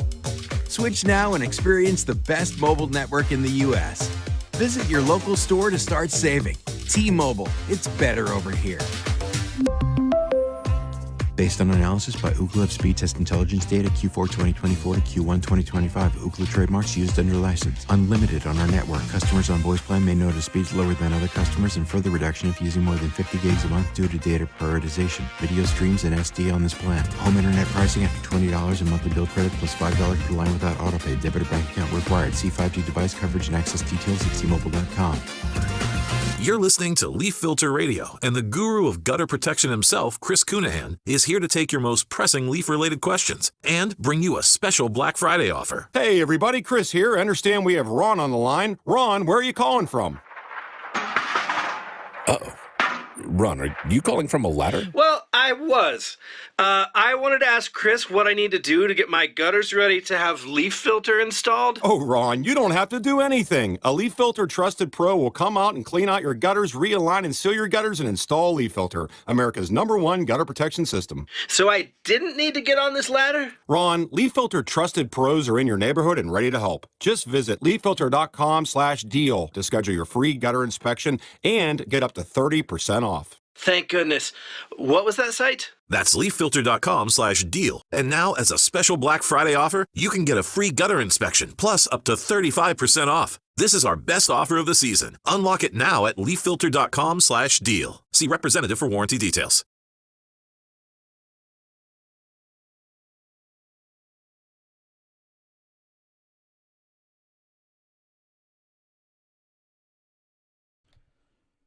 The Drive with Tim Donnelly, 99.9 The Fan. There's one player. We've let me back up. We're about to wrap up The Drive next, right? Our next episode. Like the old ESPN magazines, they used to have the next issue talking about the next breakthrough athletes, the next faces of the league, the next big things. We've been talking about them throughout the show. I'll read you some of the names we've listed. Jackson Blake, Carolina Hurricanes, had a big game last night. Knueppel had a big game for the Hornets last night. Cam Boozer, Caleb Wilson, college basketball freshman stars in the area. We've talked about Drake May, second-year player in the NFL out of UNC. He is amongst the betting favorites to be the MVP of the NFL this year. He and Matt Stafford, the two leaders. We talked about these next players. There's one that we probably should mention as a potential next. How about Alexander Nikishin? How about the Athletic put out a list of their most likely, or their leaderboard currently for the Calder Trophy, right? For the best rookie. He's third. Now, granted, there's I don't think it's really up for grabs right now, but he's sitting in third, which is pretty good. But you know what's everybody's talking about with the Carolina Hurricanes right now? There's and I can tell you this because, I obviously social media guy over here. I tweet about the games and I see the responses and I read them all. And especially a game like yesterday where Jackson Blake plays really well. Logan Stankoven plays well. You get a goal from Aho. The blue line is starting to get healthy, and guys like Alexander Nikishin have been really, really nice surprises. And you're hoping Chatfield is back next game, and you hope you're not too far from Slavin coming back. And all of this happens, and I see the responses that say, it doesn't matter until Freddie is not the guy in goal, or it doesn't matter until the goalies figure it out. Not my words, many of your words. It's a really tough conversation. And I'm not saying it's tough like we can't have it. Of course, we'll rip the Band-Aid off. But goalie is such a unique position. Right? After a game like last night, when you outshoot the opponent by a bajillion, and Wallstead over there has a really good game, right? 40-something saves. Just has a really, really good game. It's not outside, it makes sense if you say, you watch that game and you go, goaltending was the difference, right? That their goaltender played better than the Canes goaltender, and that was the difference, all the way down to the shootout. But the goals weren't awful that Freddie allowed, right? The first one was kind of fluky, right? Just a bad break. The next two were both breakouts. Aho turned it over in a way that you shouldn't have your top line center, your star, turning it over and then needing to be bailed out by your goalie. But the flip side is also true. Ain't nothing wrong with bailing out your skaters if you're the goalie and getting a stop on one of those. Yeah, get one. It's get one. It's really tough because you want to look at things in gigantic sample sizes for goaltenders, right? You want to look at things as are they good enough over a wide period of time? Because that's the most true way. But sports also come down to moments. right? That's the concern with me for Freddie Anderson is I believe right now, what is he, like 88% save percentage? I don't know off the top of my head what he is. I can look it up. Thank you. There's no doubt in my mind if he plays and he's healthy for an entire year, by the end, the numbers will be okay. Right? He's been steady Eddie, solid, pretty good for a long time. So like he'll be okay. He'll have his good games. He'll have his games that frustrate you. He'll have games like last night where there's really no bad goals, but you still want more. He'll have some games where he gives up a bad goal and then plays lights out. Like he'll be all right. He's .883 save percentage with a .307 goals against. And what's his career save percentage? Do you have that on the same page? I can pull that up here for you real quick. His career save percentage is .915 with the goals against of .257. I bet he's somewhere north of 90, right? Somewhere north of 9 by the end of the season. But also, I'm not 100% confident that in those moments where you need to make that play, that he's going to, right? When you have that breakout, when somebody needs to be bailed out in a postseason game, I'm not sure. And then the reverse is true for probably Pyotr Kochetkov, although he's been playing much better as of late of the two. Small sample size for him coming back off injury. Yeah, he's a .926 save percentage with a .170 goals against. I think if you gave him a month, you're going to have some a season, you're going to have some down stretches, you're going to have some hard to explains. But I do think he has a bit of that it factor. I think in those moments, he might be a little bit more ready to seize those moments. And at the same time, if right now you told me that Eric Tulsky was calling around and monitoring the goalie market as close as anybody and thinking about how and when and where he's going to pounce, I think that makes a lot of sense too.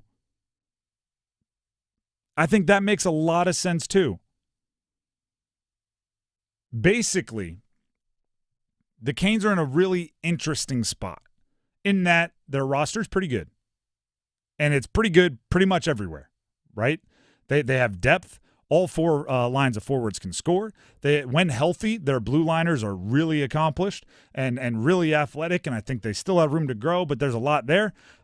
So the potential areas to go make a big move become much more glaring, and thus I think us as fans obsess about them a little bit, and goalie is definitely there, right? Every goal allowed becomes so scrutinized because we don't have to argue about is Kotkaniemi a second-line center anymore, right? That used to take a lot of our attention.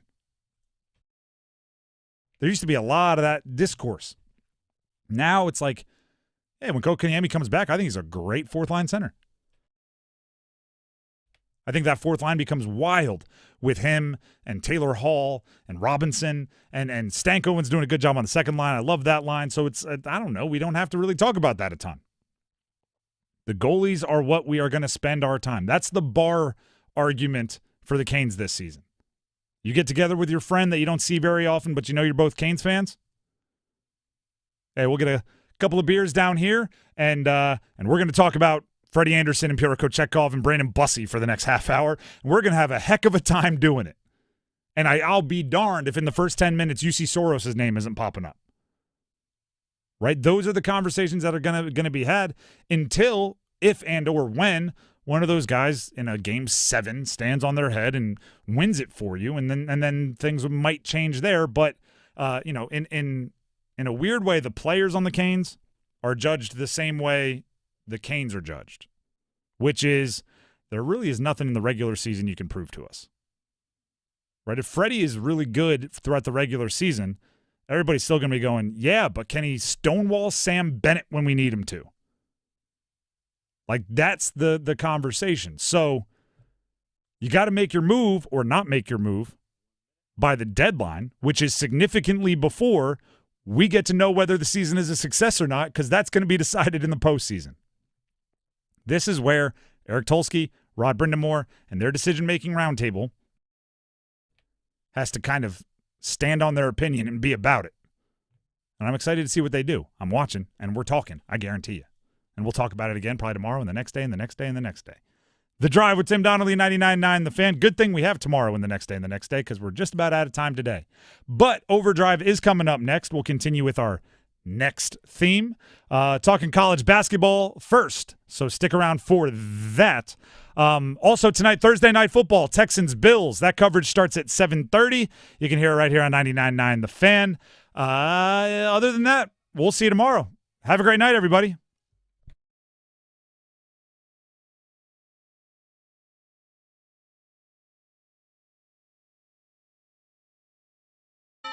We've got NFL tonight on 99.9 The Fan. Presented by WakeMed. Showtime, prime time. Your primetime matchup is an AFC battle. It's Buffalo and Houston. Here we go.